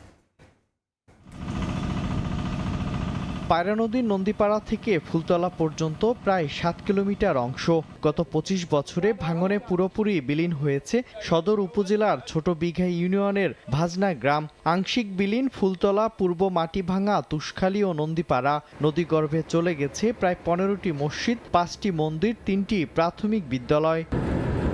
ঘরবাড়ি, ফসলের ক্ষেত, গাছপালা সব হারিয়ে নিঃস্ব এসব গ্রামে শত শত পরিবার। মুছে গেছে অনেক ঘরবাড়ির চিহ্ন, হারিয়ে গেছে নানা স্মৃতি। ভাঙনে ভিটেমাটি হারিয়ে আশ্রয়ের খোঁজে দাঁড়ে দাঁড়ে ঘুরছে নদীপাড়ের বাসিন্দারা। কাটাচ্ছেন মানবেতর জীবন, ত্রাণ নয় স্থায়ী বেড়িবাঁধের দাবি তাদের। এই রাক্ষসী পায়রা নদী আমাদের ঘর বাড়ি সবকিছু ধ্বংস করে দিয়েছে। প্রতি বছরই যখনই পানির উচ্ছল হয় তখন এই এলাকার বেড়িবাঁধ ভেঙে নদীতে বিলীন হয়ে যায়। অনেক সরকার আমাকে আশ্বাস দিয়েছে, আশাবাদী করছে, কিন্তু আসলে কেউ কোনো কাজ করে নাই। ঘর বাড়ি সব নামে গেছে, এখন থাকার মতো কোনো অবস্থা নাই। এদিকে ভাঙন রোধে কার্যকর পদক্ষেপ নেওয়ার আশ্বাস দিয়েছে পানি উন্নয়ন বোর্ড। সমীক্ষা প্রকল্পে যখন আমরা প্রতিবেদন পাবো হাতে, প্রকল্পের সুপারিশের আলোকে আমরা একটা প্রকল্প প্রণয়ন করব এবং উক্ত প্রকল্পে সকল ভাঙন প্রবণ এলাকার আমরা সিসি ব্লক জিওব্যাগ দিয়ে তীরপুতির কাজ বাস্তবায়ন করব। পটুয়াখালীতে মোট 1300 কিলোমিটার বেড়িবাঁধ রয়েছে। এর মধ্যে আংশিক ক্ষতিগ্রস্ত 5 কিলোমিটার, পুরোপুরি ক্ষতির শিকার 6 কিলোমিটার এলাকা। সময় সংবাদ, পটুয়াখালী। মেঘনা ও তেতুলিয়া নদীর মধ্যবর্তী 21টি চরের 6টিতে নেই আশ্রয়কেন্দ্র, বাকি 15টিতে আছে নামমাত্র। এতে নিরাপত্তার শঙ্কায় ভোলার চরাঞ্চলের বাসিন্দারা। বড় ক্ষতির আগেই অরক্ষিত মানুষের জন্য আশ্রয় কেন্দ্র নির্মাণের দাবি সংশ্লিষ্টদের। উৎপল দেবনাথের ছবিতে নাসিরউদ্দিন লিটনের বিস্তারিত প্রতিবেদন। ভোলার দৌলতখান উপজেলার মেঘনার মধ্যবর্তী মদনপুর ইউনিয়নের চর মুন্সি গ্রামে 4500 মানুষের বসবাস। কৃষি নির্ভর এ চরে রয়েছে কয়েক হাজার গরু মহিষ। প্রাকৃতিক দুর্যোগে আশ্রয় নেয়ার মতো নেই কোনো সাইক্লোন শেল্টার।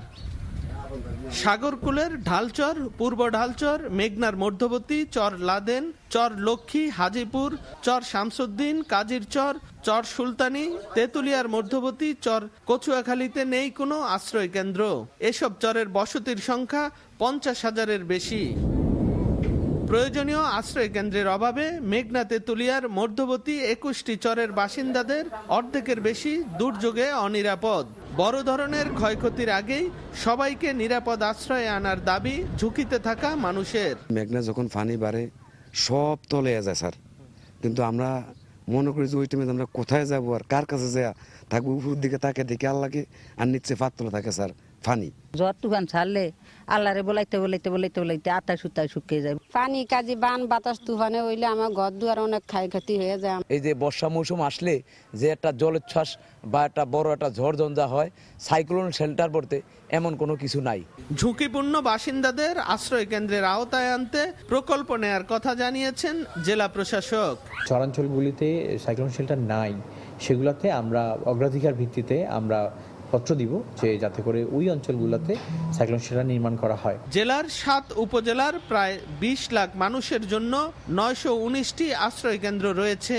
এর মধ্যে সংস্কারের অভাবে জরাজীর্ণ অবস্থায় আছে প্রায় শতাধিক। নাসিরউদ্দিন লিটন, সময় সংবাদ, ভোলা। নাটোরে বিদেশি পর্যটক হেনস্থার অভিযোগে দুজনকে গ্রেফতার করেছে পুলিশ। রোববার রাজশাহী মহানগর এলাকার অভিযানে আমিনুল ও রাসেল ইসলাম নামে দুজনকে গ্রেফতার করা হয়। লালপুর থানার ভারপ্রাপ্ত কর্মকর্তা শফিউল ইসলাম জানান, গত 8 মে গ্রিন ভ্যালি পার্কে শতাধিক টিকটকার একটি অনুষ্ঠানে অংশ নেন। দুপুরে রূপপুর পারমাণবিক বিদ্যুৎ কেন্দ্রে কর্মরত 2 বিদেশি নাগরিক অনুষ্ঠান স্থলের পাশ দিয়ে যাওয়ার সময় কয়েকজন টিকটকার তাদের উদ্দেশ্যে কটূক্তি করেন। ঘটনার ভিডিও সামাজিক যোগাযোগ মাধ্যমে ছড়িয়ে পড়লে সমালোচনা সৃষ্টি হয়। এই ঘটনায় পরদিন গ্রিন ভ্যালি পার্কের ম্যানেজার ওয়াজিদুর রহমান বাদী হয়ে থানায় মামলা করেন।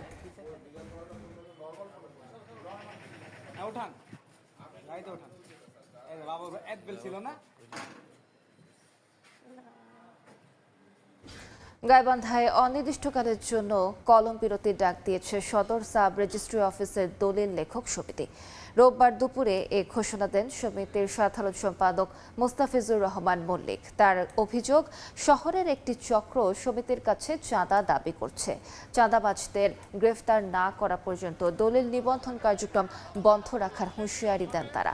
এর আগে জেলা রেজিস্ট্রারের কার্যালয়ের সামনে মানববন্ধন কর্মসূচি পালন করা হয়। এ সময় দলিল নিবন্ধনে অতিরিক্ত অর্থ আদায়ের অভিযোগ তোলা হয় দলিল লেখক ও অফিস সংশ্লিষ্টদের বিরুদ্ধে।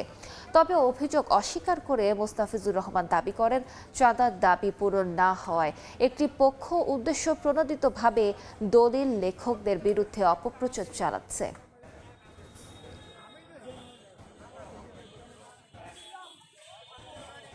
ঈদুল আজহা সামনে রেখে নাটোরের পশুর হাটগুলোতে বাড়ছে গবাদি পশুর সরবরাহ। রোববার নাটোরের তেবাড়িয়া হাটে গরু ও ছাগলের পাশাপাশি মহিষের সরবরাহ ছিল উল্লেখযোগ্য। স্থানীয় ক্রেতার তুলনায় পার্শ্ববর্তী জেলা থেকে আসা ক্রেতাদের উপস্থিতি ছিল বেশি। হাটে গরু বিক্রি হয়েছে 50,000 থেকে 1.5 লাখ টাকায়। মহিষের দাম ছিল 1 লাখ থেকে 2 লাখ পর্যন্ত। এছাড়া ছাগল বিক্রি হয়েছে 10,000 থেকে 25,000 টাকায়। বিক্রেতারা বলছেন, ঈদ যতক্ষণই আসবে ততই জমে উঠবে পশুর হাট।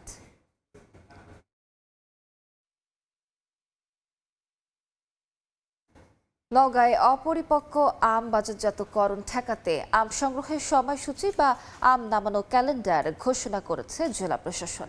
রোববার বিকেলে জেলা প্রশাসকের সম্মেলন কক্ষে এই সময়সূচি ঘোষণা করা হয়। নিরাপদ, বিষমুক্ত ও পরিপক্ক আম নিশ্চিত করতেই এর সিদ্ধান্ত নেওয়া হয়েছে বলে জানিয়েছেন জেলা প্রশাসক। ঘোষিত সময়সূচি অনুযায়ী আগামী 22 মে থেকে সব ধরনের গুটি জাতের আম সংগ্রহ করা হবে। 30 মে গোপালভোগ, 2 জুন হিমসাগর বা ক্ষীরসাপাত, 5 জুন নাগফজলি, 10 জুন ল্যাংড়া ও হাড়িভাঙা, 15 জুন আম্রপালি, 25 জুন ফজলি এবং ব্যানানা ম্যাঙ্গো ও 5 জুলাই থেকে আশ্বিনা, বাড়ি আম, চার, গৌরমতি ও কাটিমন আম সংগ্রহ করা যাবে। নারায়ণগঞ্জে ইংরেজি মাধ্যম স্কুলের শিক্ষার্থী ইয়াসিন আরাফাত হত্যা মামলার 9 মাস পর 3 জনকে গ্রেফতার করেছে পিবিআই।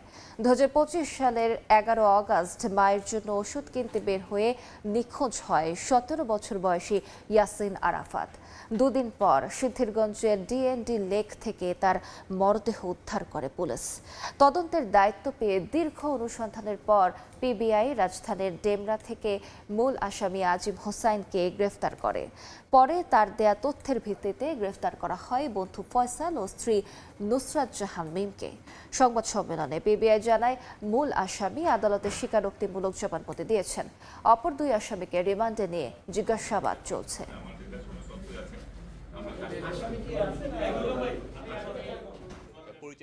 যশোরে জাতীয় গৃহায়ণ কর্তৃপক্ষের অবৈধ দখলকৃত সম্পত্তি উদ্ধারের উচ্ছেদ অভিযান পরিচালনা করা হয়েছে।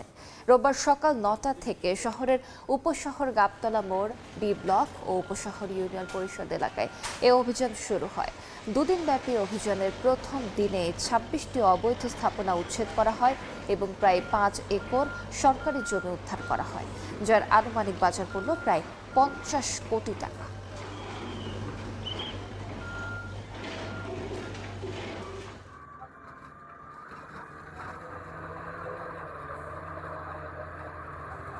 মোংলা নদী পারাপারে যাত্রীদের ভোগান্তি কমাতে জরুরি উদ্যোগ নিয়েছে স্থানীয় প্রশাসন। গঠন করা হয়েছে 7 সদস্যের কমিটি। রোববার বিকেলে মোংলা বন্দর কর্তৃপক্ষের বিশেষ সভায় এই সিদ্ধান্ত নেওয়া হয়। বাগেরহাটের জেলা প্রশাসকের সভাপতিত্বে এই সভায় যাত্রী পারাপার সহজ করতে 24 ঘন্টা ফেরি সার্ভিস, নতুন পল্টন স্থাপন ও ঘাট উন্নয়নের প্রস্তাব গ্রহণ করা হয়। পাশাপাশি স্থায়ী সমাধানের জন্য 7 সদস্যের একটি কমিটি গঠন করা হয়েছে। প্রশাসন জানিয়েছে, 1 সপ্তাহের মধ্যেই দৃশ্যমান অগ্রগতি আনার লক্ষ্য নিয়ে কাজ শুরু হবে।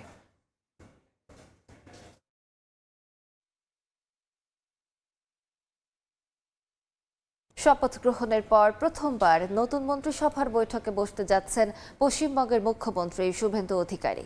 সোমবার নবান্নে নতুন মন্ত্রীদের দফতর বণ্টনের পাশাপাশি প্রশাসনিক দায়িত্ব চূড়ান্ত করবেন তিনি। এদিকে নতুন মুখ্যমন্ত্রীর নিরাপত্তা নিয়ে তৎপর আইনশৃঙ্খলা বাহিনী। অন্যদিকে তামিলনাড়ুর মুখ্যমন্ত্রী হিসেবে সদ্য শপথ নেওয়া বিজয় থালাপাতিকে অভিনন্দন জানিয়েছেন পশ্চিমবঙ্গের সাবেক মুখ্যমন্ত্রী মমতা বন্দ্যোপাধ্যায়। নতুন সরকার রাজ্যের উন্নয়ন জনকল্যাণে কাজ করবে বলে আশাবাদী তিনি। পশ্চিমবঙ্গের নতুন মুখ্যমন্ত্রী হিসেবে শপথ নেয়ার পর প্রথম প্রশাসনিক বৈঠকের প্রস্তুতিতে শুভেন্দু অধিকারী। সোমবার রাজ্য সচিবালয় নবান্নে নতুন মন্ত্রীদের সঙ্গে প্রথম আলোচনায় বসবেন তিনি। বৈঠকের মূল এজেন্ডায় থাকছে সদ্য শপথ নেয়া মন্ত্রীদের দফতর বণ্টন এবং প্রশাসনিক দায়িত্ব চূড়ান্ত করা। ভারতীয় গণমাধ্যম বলছে এদিন 3টি প্রশাসনিক বৈঠক করবেন নতুন মুখ্যমন্ত্রী। গেল শনিবার শপথ গ্রহণের পর পশ্চিমবঙ্গকে নতুন করে নির্মাণের প্রতিশ্রুতি দেন শুভেন্দু অধিকারী। বিশ্লেষকরা বলছেন নতুন সরকারের প্রথম প্রশাসনিক বৈঠকেই রাজ্যের আইন শৃঙ্খলা ও প্রশাসনিক অগ্রাধিকারের দিক নির্দেশনা স্পষ্ট হতে পারে। বৈঠক ঘিরে রোববার থেকেই বাড়ানো হয়েছে নিরাপত্তা ব্যবস্থা। নবান্ন এবং আশপাশের এলাকা পরিদর্শন করছেন কলকাতা পুলিশের ঊর্ধ্বতন কর্মকর্তারা। তারা বলছেন মুখ্যমন্ত্রীর সফর সামনে রেখে সব রকম নিরাপত্তা প্রস্তুতি খতিয়ে দেখা হচ্ছে।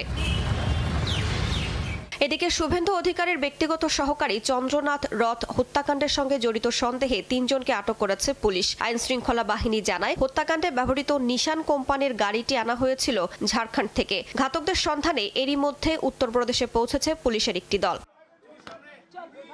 পশ্চিমবঙ্গে বিজেপির নেতৃত্বে প্রথম সরকার গঠনের পর নতুন রাজনৈতিক সমীকরণের ইঙ্গিত দিয়েছিলেন বিদায়ী মুখ্যমন্ত্রী মমতা বন্দ্যোপাধ্যায়। বিজেপি বিরোধী শক্তিগুলোকে এক থাকার আহ্বান জানান তিনি। তবে সেই প্রস্তাব সরাসরি প্রত্যাখ্যান করেছে সিপিআইএম ও কংগ্রেস। সিপিআইএম নেতা মোহাম্মদ সেলিম জানান অপরাধ, দুর্নীতি আর সাম্প্রদায়িক রাজনীতিতে সম্পৃক্ত কাউকে গ্রহণ করা হবে না।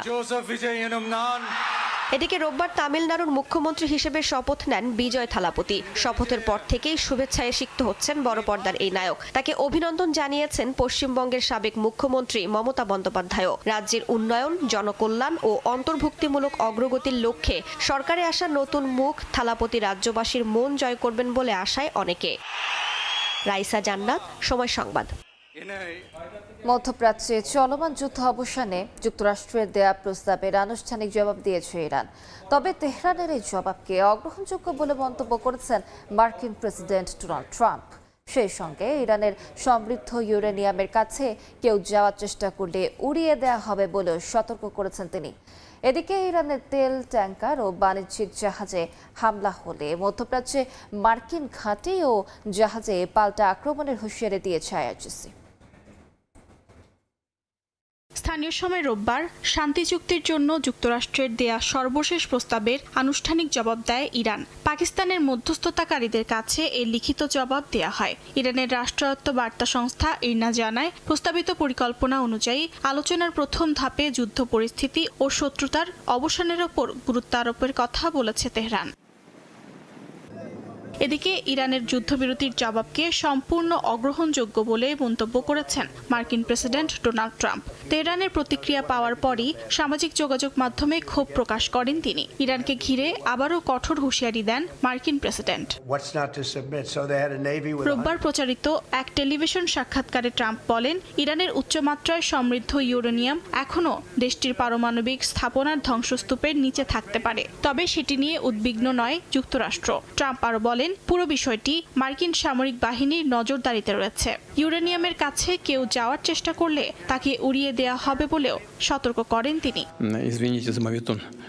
এর মধ্যে ইরানের সমৃদ্ধ ইউরেনিয়ামের পরিবহন ও সংরক্ষণে রাশিয়া প্রস্তুত বলে জানিয়েছেন রুশ প্রেসিডেন্ট ভ্লাদিমির পুতিন। বলেন, 2015 সালে রাশিয়া ইরান থেকে সমৃদ্ধ ইউরেনিয়াম স্থানান্তর করেছিল। সেই অভিজ্ঞতার পুনরাবৃত্তি করতে প্রস্তুত মস্কো।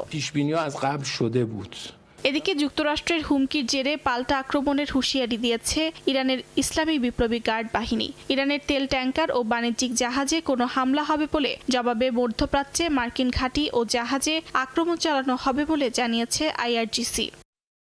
অর্জিতা শেহজিন, সময় সংবাদ। গাজা অবরোধ ভাঙতে যাওয়া সহায়তাবাহী নৌবহর ঘিরে আবারও উত্তেজনা তৈরি হয়েছে। আন্তর্জাতিক জলসেবা থেকে আটক 2 ফিলিস্তিনপন্থী কর্মীকে 1 সপ্তাহ আটকে রাখার পর অবশেষে নির্বাসিত করেছে ইসরায়েল। এদিকে গাজায় চলমান যুদ্ধবিরতি লঙ্ঘনের অভিযোগের মধ্যেই নতুন করে হামলায় নিহত হয়েছেন অন্তত 3 ফিলিস্তিনি। গাজায় মানবিক সহায়তা পৌঁছে দিতে যাওয়া গ্লোবাল সুমুদ ফ্লোটিলা থেকে আটক 2 কর্মী সাইফ আবু কেশেক ও থিয়াগো অ্যাভিলাকে নির্বাসিত করেছে ইসরায়েল। গেল সপ্তাহে ক্রিট দ্বীপের কাছে আন্তর্জাতিক জলসীমায় 22টি নৌকা নিয়ে গঠিত এই বহর আটকে দেয় ইসরায়েলি বাহিনী। বহরের অন্য কর্মীদের ছেড়ে দেয়া হলেও এই দুজনকে ইসরায়েলে নিয়ে গিয়ে আটক রাখা হয়।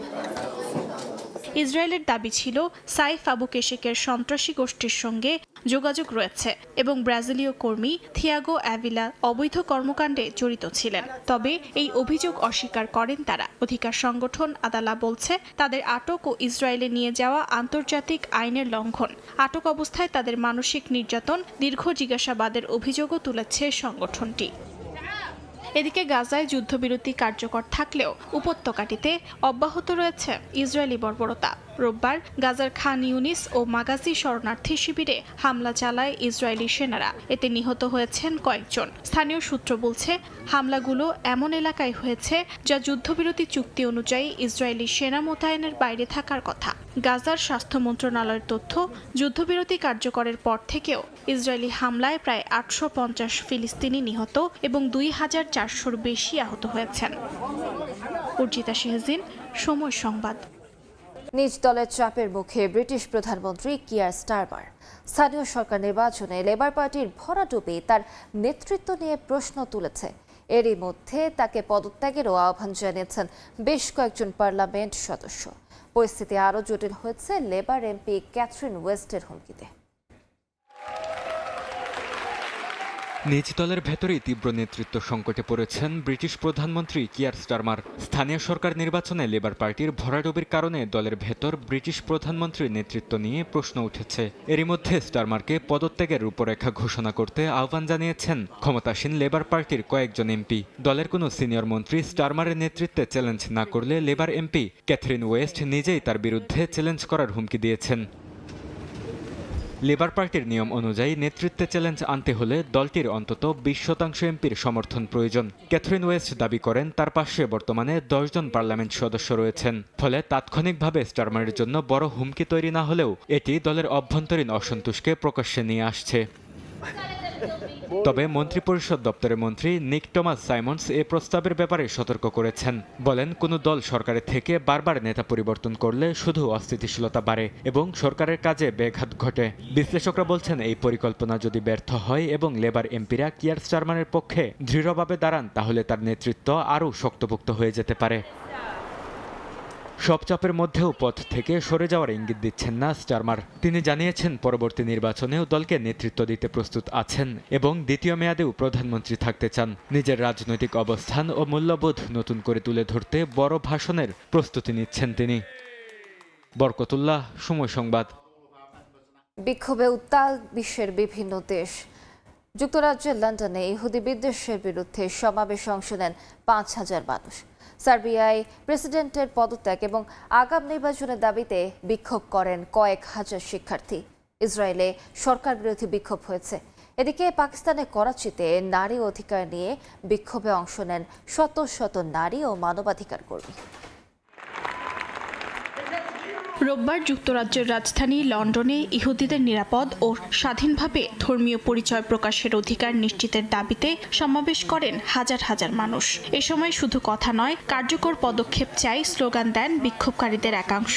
সাম্প্রতিক সময়ে লন্ডনে ইহুদি উপাসনালয় ও বিভিন্ন স্থাপনায় হামলার জেরে এই সমাবেশ হয়। সার্বিয়ার রাজধানী বেলগ্রেদে প্রেসিডেন্ট আলেকজান্ডার ভুচিচের পদত্যাগ ও আগাম নির্বাচনের দাবিতে বিক্ষোভ করেন কয়েক হাজার শিক্ষার্থী ও সরকার বিরোধী আন্দোলনকারী। স্টুডেন্টস উইল উইন স্লোগান দিয়ে শহরের বিভিন্ন সড়কে মিছিল করেন তারা। গত বছর রেল স্টেশন দুর্ঘটনায় 16 জন নিহতের পর থেকেই দেশজুড়ে সরকার বিরোধী আন্দোলন জোরালো হয়ে ওঠে। ইসরায়েলের তেল আবিবেও প্রধানমন্ত্রী বিনিয়ামিন নেতানিয়াহু সরকারের বিরুদ্ধে বিক্ষোভ হয়েছে। সেখানে কিছু বিক্ষোভকারী নেতানিয়াহুর মুখোশ ও কারাগারের পোশাক পরে প্রতিবাদ জানান। অংশগ্রহণকারীরা সরকারের বিরুদ্ধে ভুয়া তথ্য ছড়ানোর অভিযোগও তোলেন। এদিকে পাকিস্তানের করাচিতে বিক্ষোভে অংশ নেন শত শত নারী ও মানবাধিকার কর্মী। মা দিবস উপলক্ষে আয়োজিত এই বিক্ষোভে নারীর নিরাপত্তা, বৈবাহিক ধর্ষণকে অপরাধ হিসেবে স্বীকৃতি এবং তৃতীয় লিঙ্গের মানুষের অধিকারের দাবিতে স্লোগান দেন অংশগ্রহণকারীরা। আয়োজকদের দাবি, পাকিস্তানে নারীদের জন্য নিরাপদ আশ্রয় কেন্দ্র ও আইনি সুরক্ষা এখনো পর্যাপ্ত নয়। এছাড়া শিক্ষা প্রতিষ্ঠানে প্রজনন স্বাস্থ্য শিক্ষা বাধ্যতামূলক করার দাবিও তোলা হয়। অর্জিতা শেহজিন, সময় সংবাদ। হান্টা ভাইরাস প্রাদুর্ভাবের পর স্পেনের ক্যানারি দ্বীপপুঞ্জে নোঙর করেছে এমভি হন্টিয়াস। জাহাজটিতে এরই মধ্যে 3 জনের মৃত্যু হয়েছে, যাদের মধ্যে 2 জনের শরীরে মিলেছে ভাইরাসটির উপস্থিতি। ঝুঁকি এড়াতে যাত্রীদের নিজ নিজ দেশে ফেরাতে শুরু হয়েছে উদ্ধার অভিযান।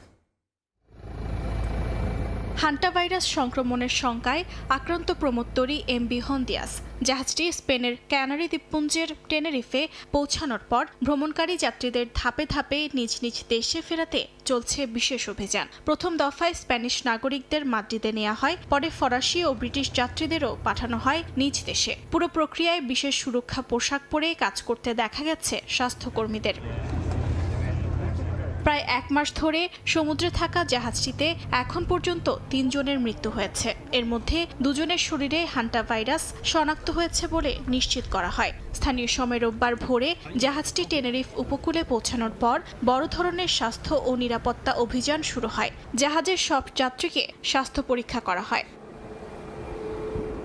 সংক্রমণ ছড়িয়ে পড়ার ঝুঁকি কমাতে কঠোর নিরাপত্তা ব্যবস্থা নেওয়া হয়। জাহাজটিকে সরাসরি বন্দরে ভিড়তে দেওয়া হয়নি, রাখা হয় 1 নটিক্যাল মাইল দূরে। টেনেরিফের হাসপাতালে প্রস্তুত রাখা হয়েছে বিশেষ আইসোলেশন ইউনিট ও নিবিড় পরিচর্যা ব্যবস্থা। স্পেনের স্বাস্থ্য মন্ত্রণালয় বলছে, বর্তমানে জাহাজে থাকা সব যাত্রী উপসর্গহীন। বিশ্ব স্বাস্থ্য সংস্থার সুপারিশ অনুযায়ী যাত্রীদের 42 দিন পর্যন্ত কোয়ারেন্টিনে থাকতে হতে পারে, কারণ এই ভাইরাসের সুপ্ত অবস্থার সময় দীর্ঘ, যা সর্বোচ্চ 9 সপ্তাহ পর্যন্ত হতে পারে। যুক্তরাজ্য সহ কয়েকটি দেশ নিজস্ব আইসোলেশন ব্যবস্থাও প্রস্তুত করেছে। তবে স্বাস্থ্য কর্মকর্তারা বলছেন, সাধারণ মানুষের মধ্যে সংক্রমণের ঝুঁকি এখন পর্যন্ত কম। কারণ হিসেবে তারা বলছেন, ভাইরাসটি সহজে মানুষ থেকে মানুষে ছড়ায় না। আর্জেন্টিনার একটি ল্যান্ডফিল এলাকা থেকে এই সংক্রমণের সূত্রপাত বলে ধারণা করা হচ্ছে। সেখানে ইঁদুরের মাধ্যমে ভাইরাসটি ছড়ায়। তবে ক্যানারি দ্বীপপুঞ্জে জাহাজটিকে নিয়ে আসায় স্থানীয়দের মধ্যে কিছু উদ্বেগও তৈরি হয়েছে। অর্জিতা শেহজিন, সময় সংবাদ। জাতীয় দলের হেড কোচের নাম জানতে আরও কয়েকদিন অপেক্ষা করতে হবে দেশের ফুটবল সমর্থকদের।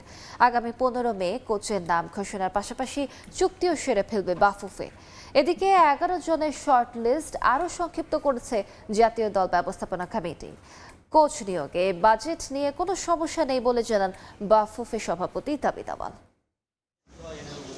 এক একবার এক এক সময় জাতীয় দলের কোচ নিয়োগে বাফুফের ডেডলাইন যেন শেষই হচ্ছে না। এখনও শর্টলিস্টে সীমাবদ্ধ ফেডারেশন। কোচ নিয়োগে ফর্টিস ক্লাব হাউসে জরুরি বৈঠক জাতীয় দল ব্যবস্থাপনা কমিটির। ধারণা করা হচ্ছিল আজই আসতে পারে চূড়ান্ত সিদ্ধান্ত। তবে দেশের ফুটবল সমর্থকদের অপেক্ষা আরও দীর্ঘায়িত করল ফেডারেশন। 11 জনের শর্টলিস্ট আরও সংক্ষিপ্ত করেছে বাফুফে। এরই মধ্যে তালিকায় থাকা সব কোচের সঙ্গে সাক্ষাৎকার শেষ করেছে জাতীয় দল ব্যবস্থাপনা কমিটি। 15 মে অফিসিয়াল চুক্তির সঙ্গে কোচের নামও ঘোষণা করবে বাফুফে। মে 15 তারিখে আমরা ফাইনাল একটা চুক্তির দিকে চলে যাব। এই চুক্তিটা অফকোর্স অনলাইনে হবে, বাট আনুষ্ঠানিকভাবে আমরা আপনাদের সামনে কার সাথে চুক্তি ফাইনালি করতে যাচ্ছি সেটা আমরা জানিয়ে দিব। এরই মধ্যে শর্টলিস্টে থাকা রোজারিও মিকেল যোগ দিয়েছেন ব্রাজিলের একটি ক্লাবে। তবে বাফুফে সভাপতি বললেন, শুধুমাত্র একজনকে নিয়ে ভাবছে না জাতীয় দল ব্যবস্থাপনা কমিটি। যাদের সাথে আমরা কথা বলছি সবাই কিন্তু ওপেন মাইন্ডেড আছে, আর আমরাও তাদের ব্যাপারে ওপেন মাইন্ডেড আছি। 15 তারিখ সবারই কাইন্ড অফ একটা মানে মিউচুয়ালি ডেডলাইন ছিল। তার ভিতরে আই এম শিওর অনেকে ওদের অপশনস ওপেন রাখবে। আমরা যেরকম ওপেন রাখছি অন্যরা ওপেন রাখতেছে। সাক্ষাৎকারে কোচদের চাহিদার কথাও শুনেছে জাতীয় দল ব্যবস্থাপনা কমিটি। কোচদের চাহিদা পূরণের সর্বোচ্চ চেষ্টা করবে বাফুফে। একটা ভালো আগামী 2 বছর বাংলাদেশ টিমকে কিভাবে এগিয়ে নিতে পারবো সেই উদ্দেশ্য নিয়ে আমরা কাজগুলো করছি এবং ডিসকাশন আমরা করতেছি। তার ভিতরে আমরা ভেরি ওপেন মাইন্ডেড যে কাকে কিভাবে অ্যাকোমোডেট করতে পারবো সেই চেষ্টা আমরা অবশ্যই করব। তবে কোচ নিয়োগে বাজেট নিয়ে কোনো সমস্যা হবে না বলে জানান বাফুফের সভাপতি তাবিত আউয়াল। জাতীয় দলের জন্য ফাহিম ইসলাম, সময় সংবাদ, ঢাকা। থাইল্যান্ডে আজ প্রথম প্রস্তুতির ম্যাচে টায়ার 1-এর ক্লাব কাশেম বুন্ডিতের মুখোমুখি হবে বাংলাদেশ নারী ফুটবল দল। মিলির ইনজুরিতে এই ম্যাচে গোলপোস্টের নিচে দেখা যাবে রূপনা চাকমাকে। ম্যাচের আগে অনুশীলনে রক্ষণ ও মাঝমাঠে ফুটবলারদের বোঝাপড়া নিয়ে কাজ করেছেন গোলরক্ষক কোচ মাসুদ আহমেদ উজ্জ্বল। প্রস্তুতির মঞ্চে পুরনোদের পাশাপাশি নতুনদের পরখ করে নিতে চায় কোচিং স্টাফ। থাইল্যান্ডের অ্যালপাইন ফুটবল ট্রেনিং ক্যাম্পে অনুশীলনে বাংলাদেশ জাতীয় নারী ফুটবল দল 2022 ও 2024 সালে ব্যাক টু ব্যাক সাফ জয়ী দলের সামনে এবার হ্যাট্রিক শিরোপার মিশন। আসর সামনে রেখে ইংল্যান্ডে প্রস্তুতি ক্যাম্প করেছে লাল সবুজ। সবশেষ সাফের শিরোপা জয়ী দলে খেলা সাবিনা মাসুরা সানজিদারা কোচের বিরুদ্ধে বিদ্রোহে জড়িয়ে দীর্ঘদিন ধরেই আছেন দলের বাইরে। অভিজ্ঞদের ছাড়া সাফ জয়ের মিশন এবার আফিদাদের সামনে। সবশেষ অস্ট্রেলিয়ায় এশিয়ান কাপের মূল পর্বে চীনের বিপক্ষে লড়াই করলেও উত্তর কোরিয়া ও উজবেকিস্তানের বিপক্ষে ম্যাচে প্রত্যাশিত পারফর্ম করতে পারেনি লাল সবুজ। তবে সাফ চ্যাম্পিয়নশিপের শিরোপা ধরে রেখে সে ব্যর্থতা ঘোচাতে চান জয়িতারা। অনুশীলনে বাটলার ফুটবলারদের ঘাটতি নিয়ে কাজ করলেও গোলরক্ষকদের নিয়ে ব্যস্ত ছিলেন কোচ মাসুদ আহমেদ উজ্জ্বল। এশিয়ান কাপে কোনো ম্যাচে সুযোগ পাননি নিয়মিত গোলরক্ষক রূপনা চাকমা। গোলরক্ষক মিলির হাতে 3 সেলাই, তবে তার ক্ষত আগের চেয়ে বেশ উন্নতির দিকে। স্বপ্নারানী মণ্ডলের চেয়ে অভিজ্ঞতায় এগিয়ে রূপনা। তাই থাইল্যান্ডে প্রথম প্রস্তুতি ম্যাচে গোল পোস্টের নিচে রূপনাকেই দেখা যাবে বলে জানালেন উজ্জ্বল। থাইল্যান্ডের লিগের টায়ার 1-এর দল কাসিম বুন্ডিতের বিপক্ষে জয়ে নিজেদের প্রস্তুতি ঝালিয়ে নিতে চায় বাংলাদেশ। এদিন রক্ষণ ও মাঝমাঠের ফুটবলারদের বোঝাপড়া নিয়ে কাজ করেছেন কোচিং স্টাফ। মিলি হাতে 3টে স্টিচ ছিল, আলহামদুলিল্লাহ শুকিয়ে গিয়েছে। তো মিলির ফিজিক্যাল ফিটনেস নিয়ে আমি কাজ করছি রেগুলারলি। ইনজুরির পর থেকে ওকে নিয়ে কাজ করছি। তো ওকে নিয়ে হয়তো বল ওয়ার্ক করতে পারতেছি না। বল ওয়ার্ক করতে আমার হয়তো আর 2টা দিন সময় লাগবে। তো আগামীকালকে আমার যে ম্যাচ খেলবো, ম্যাচে আমরা স্বর্ণা এবং রূপনাকে খেলানোর চিন্তা ভাবনা করতেছি। মিডফিল্ডারদের যে কমিউনিকেশন, এইটা নিয়ে কাজ করছি বেশি। ওদের ইন অ্যান্ড আউট অফ পজিশনে যে শেপে আনানোর জন্য একজন আরেকজনের সাথে যে কমিউনিকেশনটা দরকার, এটা নিয়ে আজকে একটু বেশি কাজ করেছে। এশিয়ান কাপে খেলা বেশ কয়েকজন ফুটবলার নেই সাফের দলে। অভিজ্ঞদের পাশাপাশি নতুনদের ঝালিয়ে নিতে চান উজ্জ্বল। নতুন কিছু প্লেয়ার ইনক্লুড করেছি দলে। তাদের দেখার একটা সুযোগ হচ্ছে তারা কে কী তাদের রোলস রেসপন্সিবিলিটি আসলে কতটুকু পালন করতে পারে, তাদের দায়িত্বগুলো যদি সঠিকভাবে পালন করতে পারে বা না পারে, এইগুলো দেখার জন্য আমাদের এই ম্যাচগুলি খুবই গুরুত্বপূর্ণ। আগামী 25 মে গোয়ায় শুরু হবে সাফ চ্যাম্পিয়নশিপ। গ্রুপে বাংলাদেশের 2 প্রতিপক্ষ মালদ্বীপ ও ভারত। পারভিন আক্তার, সময় সংবাদ। কক্সবাজার সমুদ্র সৈকতের উত্তাল ঢেউয়ে এবার নতুন রোমাঞ্চ। বোট ছাড়াই শুধু শরীর আর কৌশল ব্যবহার করে ঢেউয়ের সঙ্গে লড়াই। শুরু হয়েছে বডি সার্ফিং। বিশ্বের প্রাচীনতম জল ক্রীড়াগুলোর একটি এবার জায়গা করে নিচ্ছে বাংলাদেশের কক্সবাজার সমুদ্র সৈকতে। শুধু বিনোদন নয়, সমুদ্র নিরাপত্তা আর আন্তর্জাতিক ক্রীড়াঙ্গনে বাংলাদেশের প্রতিনিধিত্বের স্বপ্নও দেখছেন বডি সার্ফাররা। বিস্তারিত জানাচ্ছেন সুজাউদ্দিন রুবেল। সমুদ্রের ভাঙা ঢেউকে সঙ্গী করে শরীর ভাসিয়ে তীরের দিকে ছুটে চলা, এটাই বডি সার্ফিং। 336 বছরের পুরনো এই জলক্রীড়ার সূচনা হয়েছিল হাওয়াই দ্বীপপুঞ্জে। ডলফিনের ঢেউ ভেঙে তীরে ফেরার দৃশ্য থেকেই অনুপ্রাণিত হয়েছিল মানুষ। এবার সেই রোমাঞ্চের আনুষ্ঠানিক যাত্রা শুরু হলো কক্সবাজার সমুদ্র সৈকতে। আয়োজকদের মতে বডি সার্ফিং শুধু বিনোদন নয়, সমুদ্র নিরাপত্তার ক্ষেত্রেও কার্যকর। রিপ কারেন্টে পড়ে বিপদে পড়া পর্যটকদের ঢেউ ব্যবহার করে নিরাপদে তীরে ফেরার কৌশল শেখাতেও সহায়তা করবে এই বডি সার্ফিং। লাইফগার্ডরা যখন উদ্ধার কাজে দূরে চলে যায় এবং আসতে গেলে অনেক বড় বড় ঢেউর ভিতরে অনেক সমস্যাতে পড়ে, বডি সার্ফিংটা জানলে খুব দ্রুত কুলে চলে আসা যায়।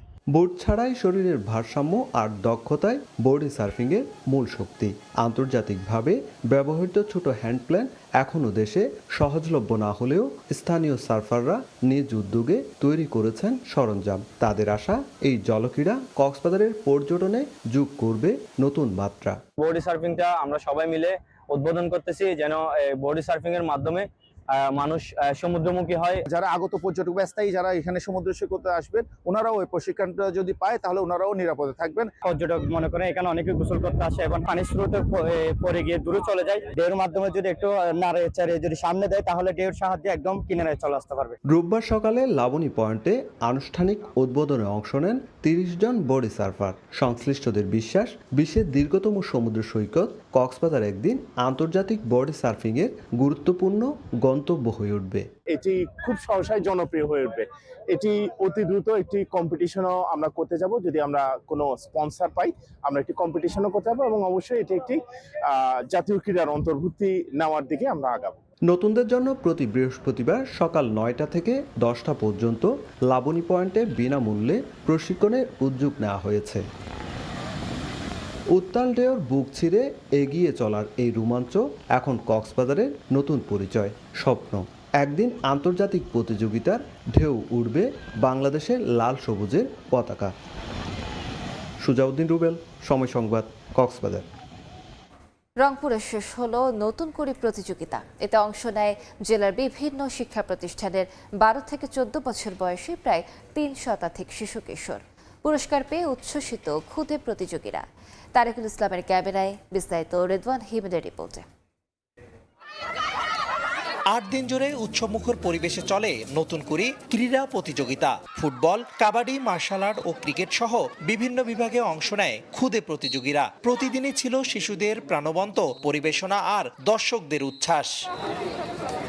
রোববার রংপুর জেলা স্টেডিয়ামে অনুষ্ঠিত হয় সমাপনী ও পুরস্কার বিতরণ অনুষ্ঠান। শিশু কিশোরদের সৃজনশীল প্রতিভা বিকাশে আয়োজন করা হয় ঐতিহ্যবাহী নতুন কুড়ি ক্রীড়া প্রতিযোগিতা। জেলার বিভিন্ন শিক্ষা প্রতিষ্ঠানের 12 থেকে 14 বছর বয়সী 3 শতাধিক কিশোর কিশোরী ক্রিকেট, ফুটবল, সাঁতার, মার্শাল আর্ট, দাবা, ব্যাডমিন্টন, অ্যাথলেটিক্স ও কাবাডি প্রতিযোগিতায় অংশ নেয়। চূড়ান্ত পর্ব শেষে নিজেদের প্রতিভার ঝলক দেখানো বিজয়ীদের হাতে তুলে দেওয়া হয় ট্রফি, সনদপত্র ও উপহার। পুরস্কার পেয়ে উচ্ছ্বসিত ক্ষুদে প্রতিযোগীরা। তাদের প্রত্যাশা এমন আয়োজনের মাধ্যমে আরো বড় পরিসরে নিজেদের প্রতিভা তুলে ধরার সুযোগ তৈরি হবে। আমি নতুন কুড়িতে জেলা পর্যায়ে চ্যাম্পিয়ন হয়েছি। আলহামদুলিল্লাহ, আমাকে অনেক ভালো লাগতেছে এবং বাংলাদেশ সরকারের এই উদ্যোগকে আমি মন থেকে স্বাগতম জানাই। সামনের দিনে বিভাগে খেলে ইনশাল্লাহ আমি চ্যাম্পিয়ন হতে চাই। আজকে আমি অনেক ভালো খেলেছি, এর কারণে আজকে আমি ম্যান অফ দ্য ম্যাচ হয়েছি। আগামীতে আমি একজন ভালো প্লেয়ার হতে চাই, ন্যাশনাল টিমে খেলতে চাই, এটা আমার স্বপ্ন। শিশুদের প্রতিভা বিকাশে এমন আয়োজন করায় সরকারকে ধন্যবাদ জানান অভিভাবক ও ক্রীড়া সংগঠকরা। ভবিষ্যতে এ ধরনের আয়োজন নিয়মিতভাবে অব্যাহত রাখার দাবি ও প্রত্যাশার কথা জানান তারা। অবশ্যই বারবার হওয়া দরকার, কারণ এটা খুব ভালো, খুব সুন্দর একটা করছে সরকার। তারপর হচ্ছে আমার ছেলে আসছে, আমি খুব এক্সাইটেড।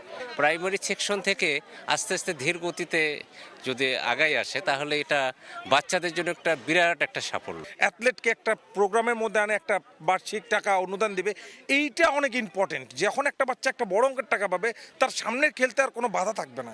মাদক ও জুয়ামুক্ত সমাজ গড়ে তুলতেই খেলাধুলার মাধ্যমে তরুণদের ইতিবাচক কর্মকাণ্ডে সম্পৃক্ত করতেই এমন আয়োজন জানান জেলা প্রশাসক। নতুন কুড়ি স্পোর্টস, এটা মাননীয় প্রধানমন্ত্রীর একটা উদ্ভাবনী উদ্যোগ। তারা যাতে একটু মাদক থেকে দূরে থাকে, তারা যাতে অনলাইন জুয়া থেকে দূরে থাকে। এখান থেকে হয়তো আমরা বিভাগের চ্যাম্পিয়ন পাবো এবং বিভাগ থেকে আমরা এটা এক পর্যায়ে জাতীয় পর্যায়ে চ্যাম্পিয়ন হবে। গত 2 মে সিলেট জেলা স্টেডিয়ামে ব্যাপক উৎসাহ উদ্দীপনার মধ্য দিয়ে নতুন কুড়ি স্পোর্টস 2026-এর উদ্বোধন করেন প্রধানমন্ত্রী তারেক রহমান। আয়োজকদের আশা নতুন কুড়ির এই মঞ্চ থেকে উঠে আসবে আগামী দিনের দেশ সেরা। রংপুরের জেলা স্টেডিয়াম থেকে রেদওয়ান হিমেল, সময় সংবাদ। জমকালো আয়োজনের মধ্য দিয়ে মৌলভীবাজারের এম সাইফুর রহমান স্টেডিয়ামে শেষ হয়েছে নতুন কুড়ি জেলা পর্যায়ে 7টি ইভেন্টের চূড়ান্ত খেলা। মেয়েদের ফুটবলে চ্যাম্পিয়ন হয়েছে শ্রীমঙ্গল উপজেলা, আর ছেলেদের খেলায় জয়ী হয়েছে মৌলভীবাজার পৌরসভা। শাহ ওলিদুর রহমানের পাঠানো তথ্য ও মোহাম্মদ ইয়ারুপ আহমেদের ছবিতে রিপোর্ট। সাইফুর রহমান স্টেডিয়ামে নতুন করে স্পোর্টসের ফুটবল ইভেন্টের ফাইনাল। মেয়েদের শিরোপা নির্ধারণী ম্যাচে মুখোমুখি হয় শ্রীমঙ্গল উপজেলা ও মৌলভীবাজার পৌরসভা দল। শ্রীমঙ্গল শুরু থেকেই মৌলভীবাজার পৌরসভাকে চাপে রাখে। মৌলভীবাজার পৌরসভা দলের খেলোয়াড়রা প্রাণপণ চেষ্টা চালায় শ্রীমঙ্গলকে হারাতে। প্রথমার্ধে গোল করতে না পারলেও বিরতির পর চমৎকার নৈপুণ্য দেখিয়ে শ্রীমঙ্গল উপজেলা দল 1 গোলে জয়ী হয়। একই মাঠে দ্বিতীয় পর্বের খেলায় মুখোমুখি হয় মৌলভীবাজার পৌরসভা ও শ্রীমঙ্গল উপজেলা বালক দল। গোলের জন্য দুদলই একে অপরের পোস্টে আক্রমণ ও পাল্টা আক্রমণ চালায়। গোলরক্ষকের দক্ষতায় কেউই গোলের দেখা পায়নি। দ্বিতীয়ার্ধে মৌলভীবাজার পৌরসভা 1 গোল দিয়ে এগিয়ে যায়। শ্রীমঙ্গল চেষ্টা করেও গোল শোধ করতে পারেনি। 1 গোলের জয় পায় মৌলভীবাজার পৌরসভা দল। এ খেলায় অংশ নিতে পেরে খুশি খেলোয়াড়রা। আর এরকম ইভেন্ট নিয়মিত করলে দক্ষ খেলোয়াড় জেলা থেকে উঠে আসবে বললেন ক্রীড়ামোদী সমর্থকরা। আমরা চাইও খেলা আরো থাকতো, আমরা আগামীতে যেন খেলা আরো খেলাইতে পারি। আজকে খেলায় যেটা আমরা অনেক খুশি হয়েছি সবাই। বাচ্চারা এটা নিয়ে খুব আনন্দ পাচ্ছে এবং আমরা যারা এই ক্রীড়াঙ্গনের সাথে যারা জড়িত আমরাও খুবই আপ্লুত। অনেক ছেলে মেয়ে মাঠ চিনত না, ওরা মাঠে এসেছে এবং এই ধরনের ছেলেপেলেরা সবসময় মোবাইল ইউজ করে, কিন্তু মাঠে যতদিন ছিল খেলার জন্য ওরা এই মোবাইলটা ইউজ করতেই পারে না। প্রত্যেক বছরই কোনো না কোনোভাবে 8টা ইভেন্ট থেকে 8টা ছেলেও যদি যায়, 8টা মেয়েও যদি যায়, এটা অবশ্যই ডিস্ট্রিক্টের জন্য একটা ভালো প্রতিফল। বিভিন্ন ইভেন্টে অংশ নিয়ে জয়ী খেলোয়াড়রা জাতীয় পর্যায়ে খেলার সুযোগ পাবে বলে প্রত্যাশা সংশ্লিষ্টদের। সারা বাংলাদেশের এই 8টি অঞ্চলের প্রতিভাবান খেলোয়াড়দের থেকে বাছাই করে চূড়ান্ত প্রতিভাবান খেলোয়াড়দেরকে আপনার দীর্ঘমেয়াদী প্রশিক্ষণের জন্য বিকেএসপিতে প্রেরণ করা। আমরা আশা করছি যে জাতীয় পর্যায়ে আমাদের মৌলভীবাজার জেলার ওরা খুব ভালো একটা ফল বয়ে নিয়ে আসবে এবং এখান থেকেই আন্তর্জাতিক পর্যায়ের খেলোয়াড় তৈরি হবে। খেলা শেষে 7টি ইভেন্টে জয়ী প্রতিযোগীদের মধ্যে পুরস্কার তুলে দেন মৌলভীবাজার জেলার জেলা প্রশাসক। সময় সংবাদ, মৌলভীবাজার। নারী টি-20 বিশ্বকাপের জন্য নিগার সুলতানা জ্যোতির নেতৃত্বে 15 সদস্যের দল ঘোষণা করেছে বাংলাদেশ। চমক দিয়েছে, স্কোয়াডে জায়গা করে নিয়েছেন তাজনেহার। লোয়ার অর্ডারে শক্তি বাড়াতে এই ব্যাটারকে অন্তর্ভুক্ত করা হয়েছে বলে জানান নারী দলের প্রধান নির্বাচক সাজ্জাদ আহমেদ শিপন। ভালো মানের পেসার না থাকায় ইংল্যান্ডের মতো কন্ডিশনেও মাত্র 2 পেসার রাখা হয়েছে দলে। তবে এই কম্বিনেশন নিয়েও এবারের আসরে অন্তত 3টি ম্যাচ জয় প্রত্যাশার কথা শুনিয়েছেন দেশের প্রথম নারী নির্বাচক সালমা খাতুন। আরও একটা বিশ্বকাপ প্রত্যাশার গল্প, তবে বাংলাদেশের জন্য চ্যালেঞ্জটা কঠিনই। গ্রুপে আছে ভারত, অস্ট্রেলিয়া, দক্ষিণ আফ্রিকার মতো দলগুলো। তার উপর সাম্প্রতিক পারফরমেন্সও পক্ষে নয় বাংলাদেশের। শ্রীলঙ্কার কাছে সিরিজ হারের পর এবার ঘোষণা করা হলো নারী টি-20 বিশ্বকাপের 15 সদস্যের স্কোয়াড। দলে সবচেয়ে বড় চমক তাজনেহার। খুব বেশি পারফরমেন্স না থাকলেও লোয়ার অর্ডারে ব্যাটিং শক্তি বাড়াতে তাকে নেওয়া হয়েছে। তাজ একটু ভার্সাটাইল প্লেয়ার। আপনি ওকে ওপেন থেকে আমরা 6 পর্যন্ত সব জায়গায় খেলাইছি এবং সব জায়গায় মোটামুটি আমাদের আশানুরূপ পারফরমেন্স করছে সে। আমরা যেটা চাচ্ছি প্রসপেক্ট যেটা সেটা শো করছে। That's why Tajnehar is there, because আমাদের পুরো 15 জনের টিমে আপনি যদি 11 করেন, 11-এর উপর একটাই ব্যাটসম্যান থাকে, স্পট থাকে, একটাই এডিশনাল ব্যাটসম্যান আমরা রাখতে পারছি। তো সেই ব্যাটসম্যানটা আমরা চুজ করেছি এমনভাবে যে কোনো স্পটটাও কভার করতে পারে in case of injury or performance base. মুখস্থ স্কোয়াড ঘোষণা করেছে নির্বাচক প্যানেল। ঘুরে ফিরে এরাই খেলছেন। পাইপলাইনের অবস্থা যাচ্ছে তাই। তবে প্রশ্ন, ইংল্যান্ডের কন্ডিশনে দলে কেন মাত্র 2 পেসার? ইংল্যান্ড কন্ডিশনে যদি বল বেশি ঘুরে আমার 2টা পেস বোলার খেলার ইচ্ছা আছে, বাট রিসেন্ট টাইমে আমি যা দেখছি ইংল্যান্ডে বল ওরকম মুভ করে না সামারে। আমাদের মতনই অলমোস্ট সাবকন্টিনেন্টের মতনই উইকেট হয়ে গেছে ইভেনচুয়ালি। সো আমাদের প্ল্যান হয়তো ওরকমই থাকবে, একটা পেস বোলার আর স্পিনার নিয়ে খেলার। যদি বল বেশি ঘুরে, দেয়ার ইজ এ চান্স।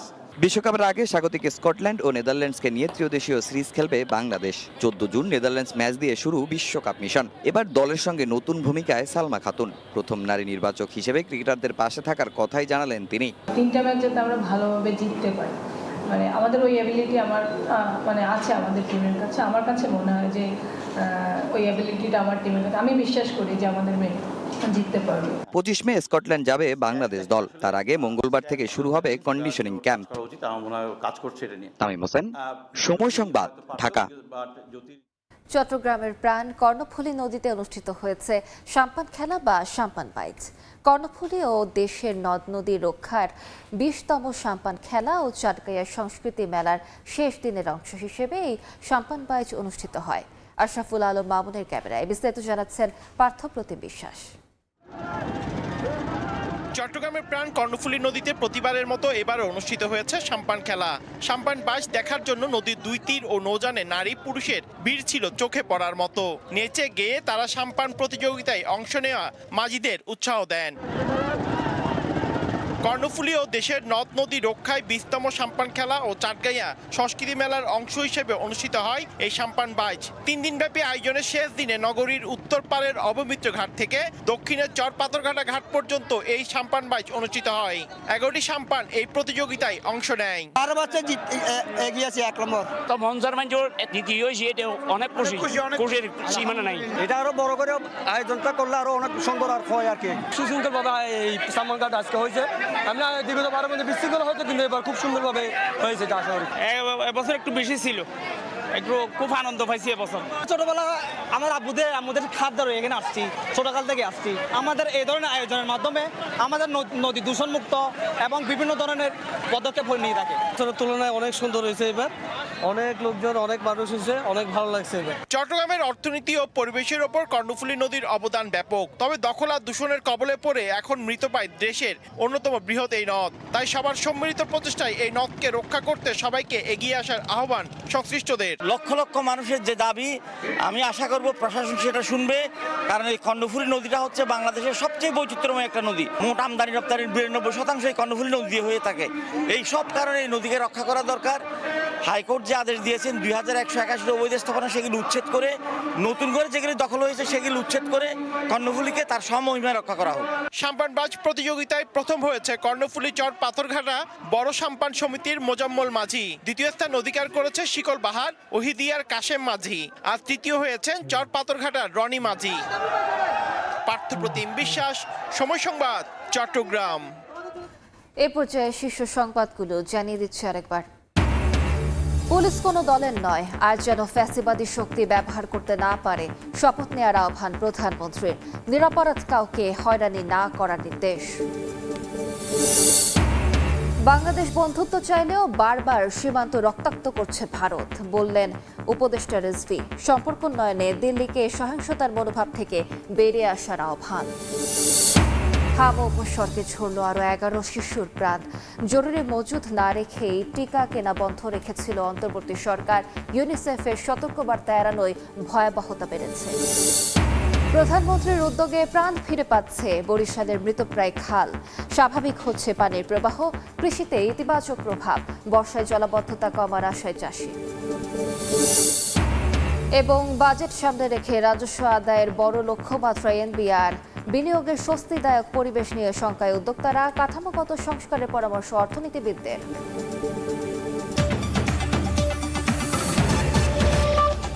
এই ছিল ভোরের সময়। সকালের সময় নিয়ে সঙ্গে থাকবেন রোজা চৌধুরী। ধন্যবাদ আলিশা। সকালের সময় নিয়ে আসছি কিছুক্ষণ পর, সঙ্গে থাকুন সময়ের।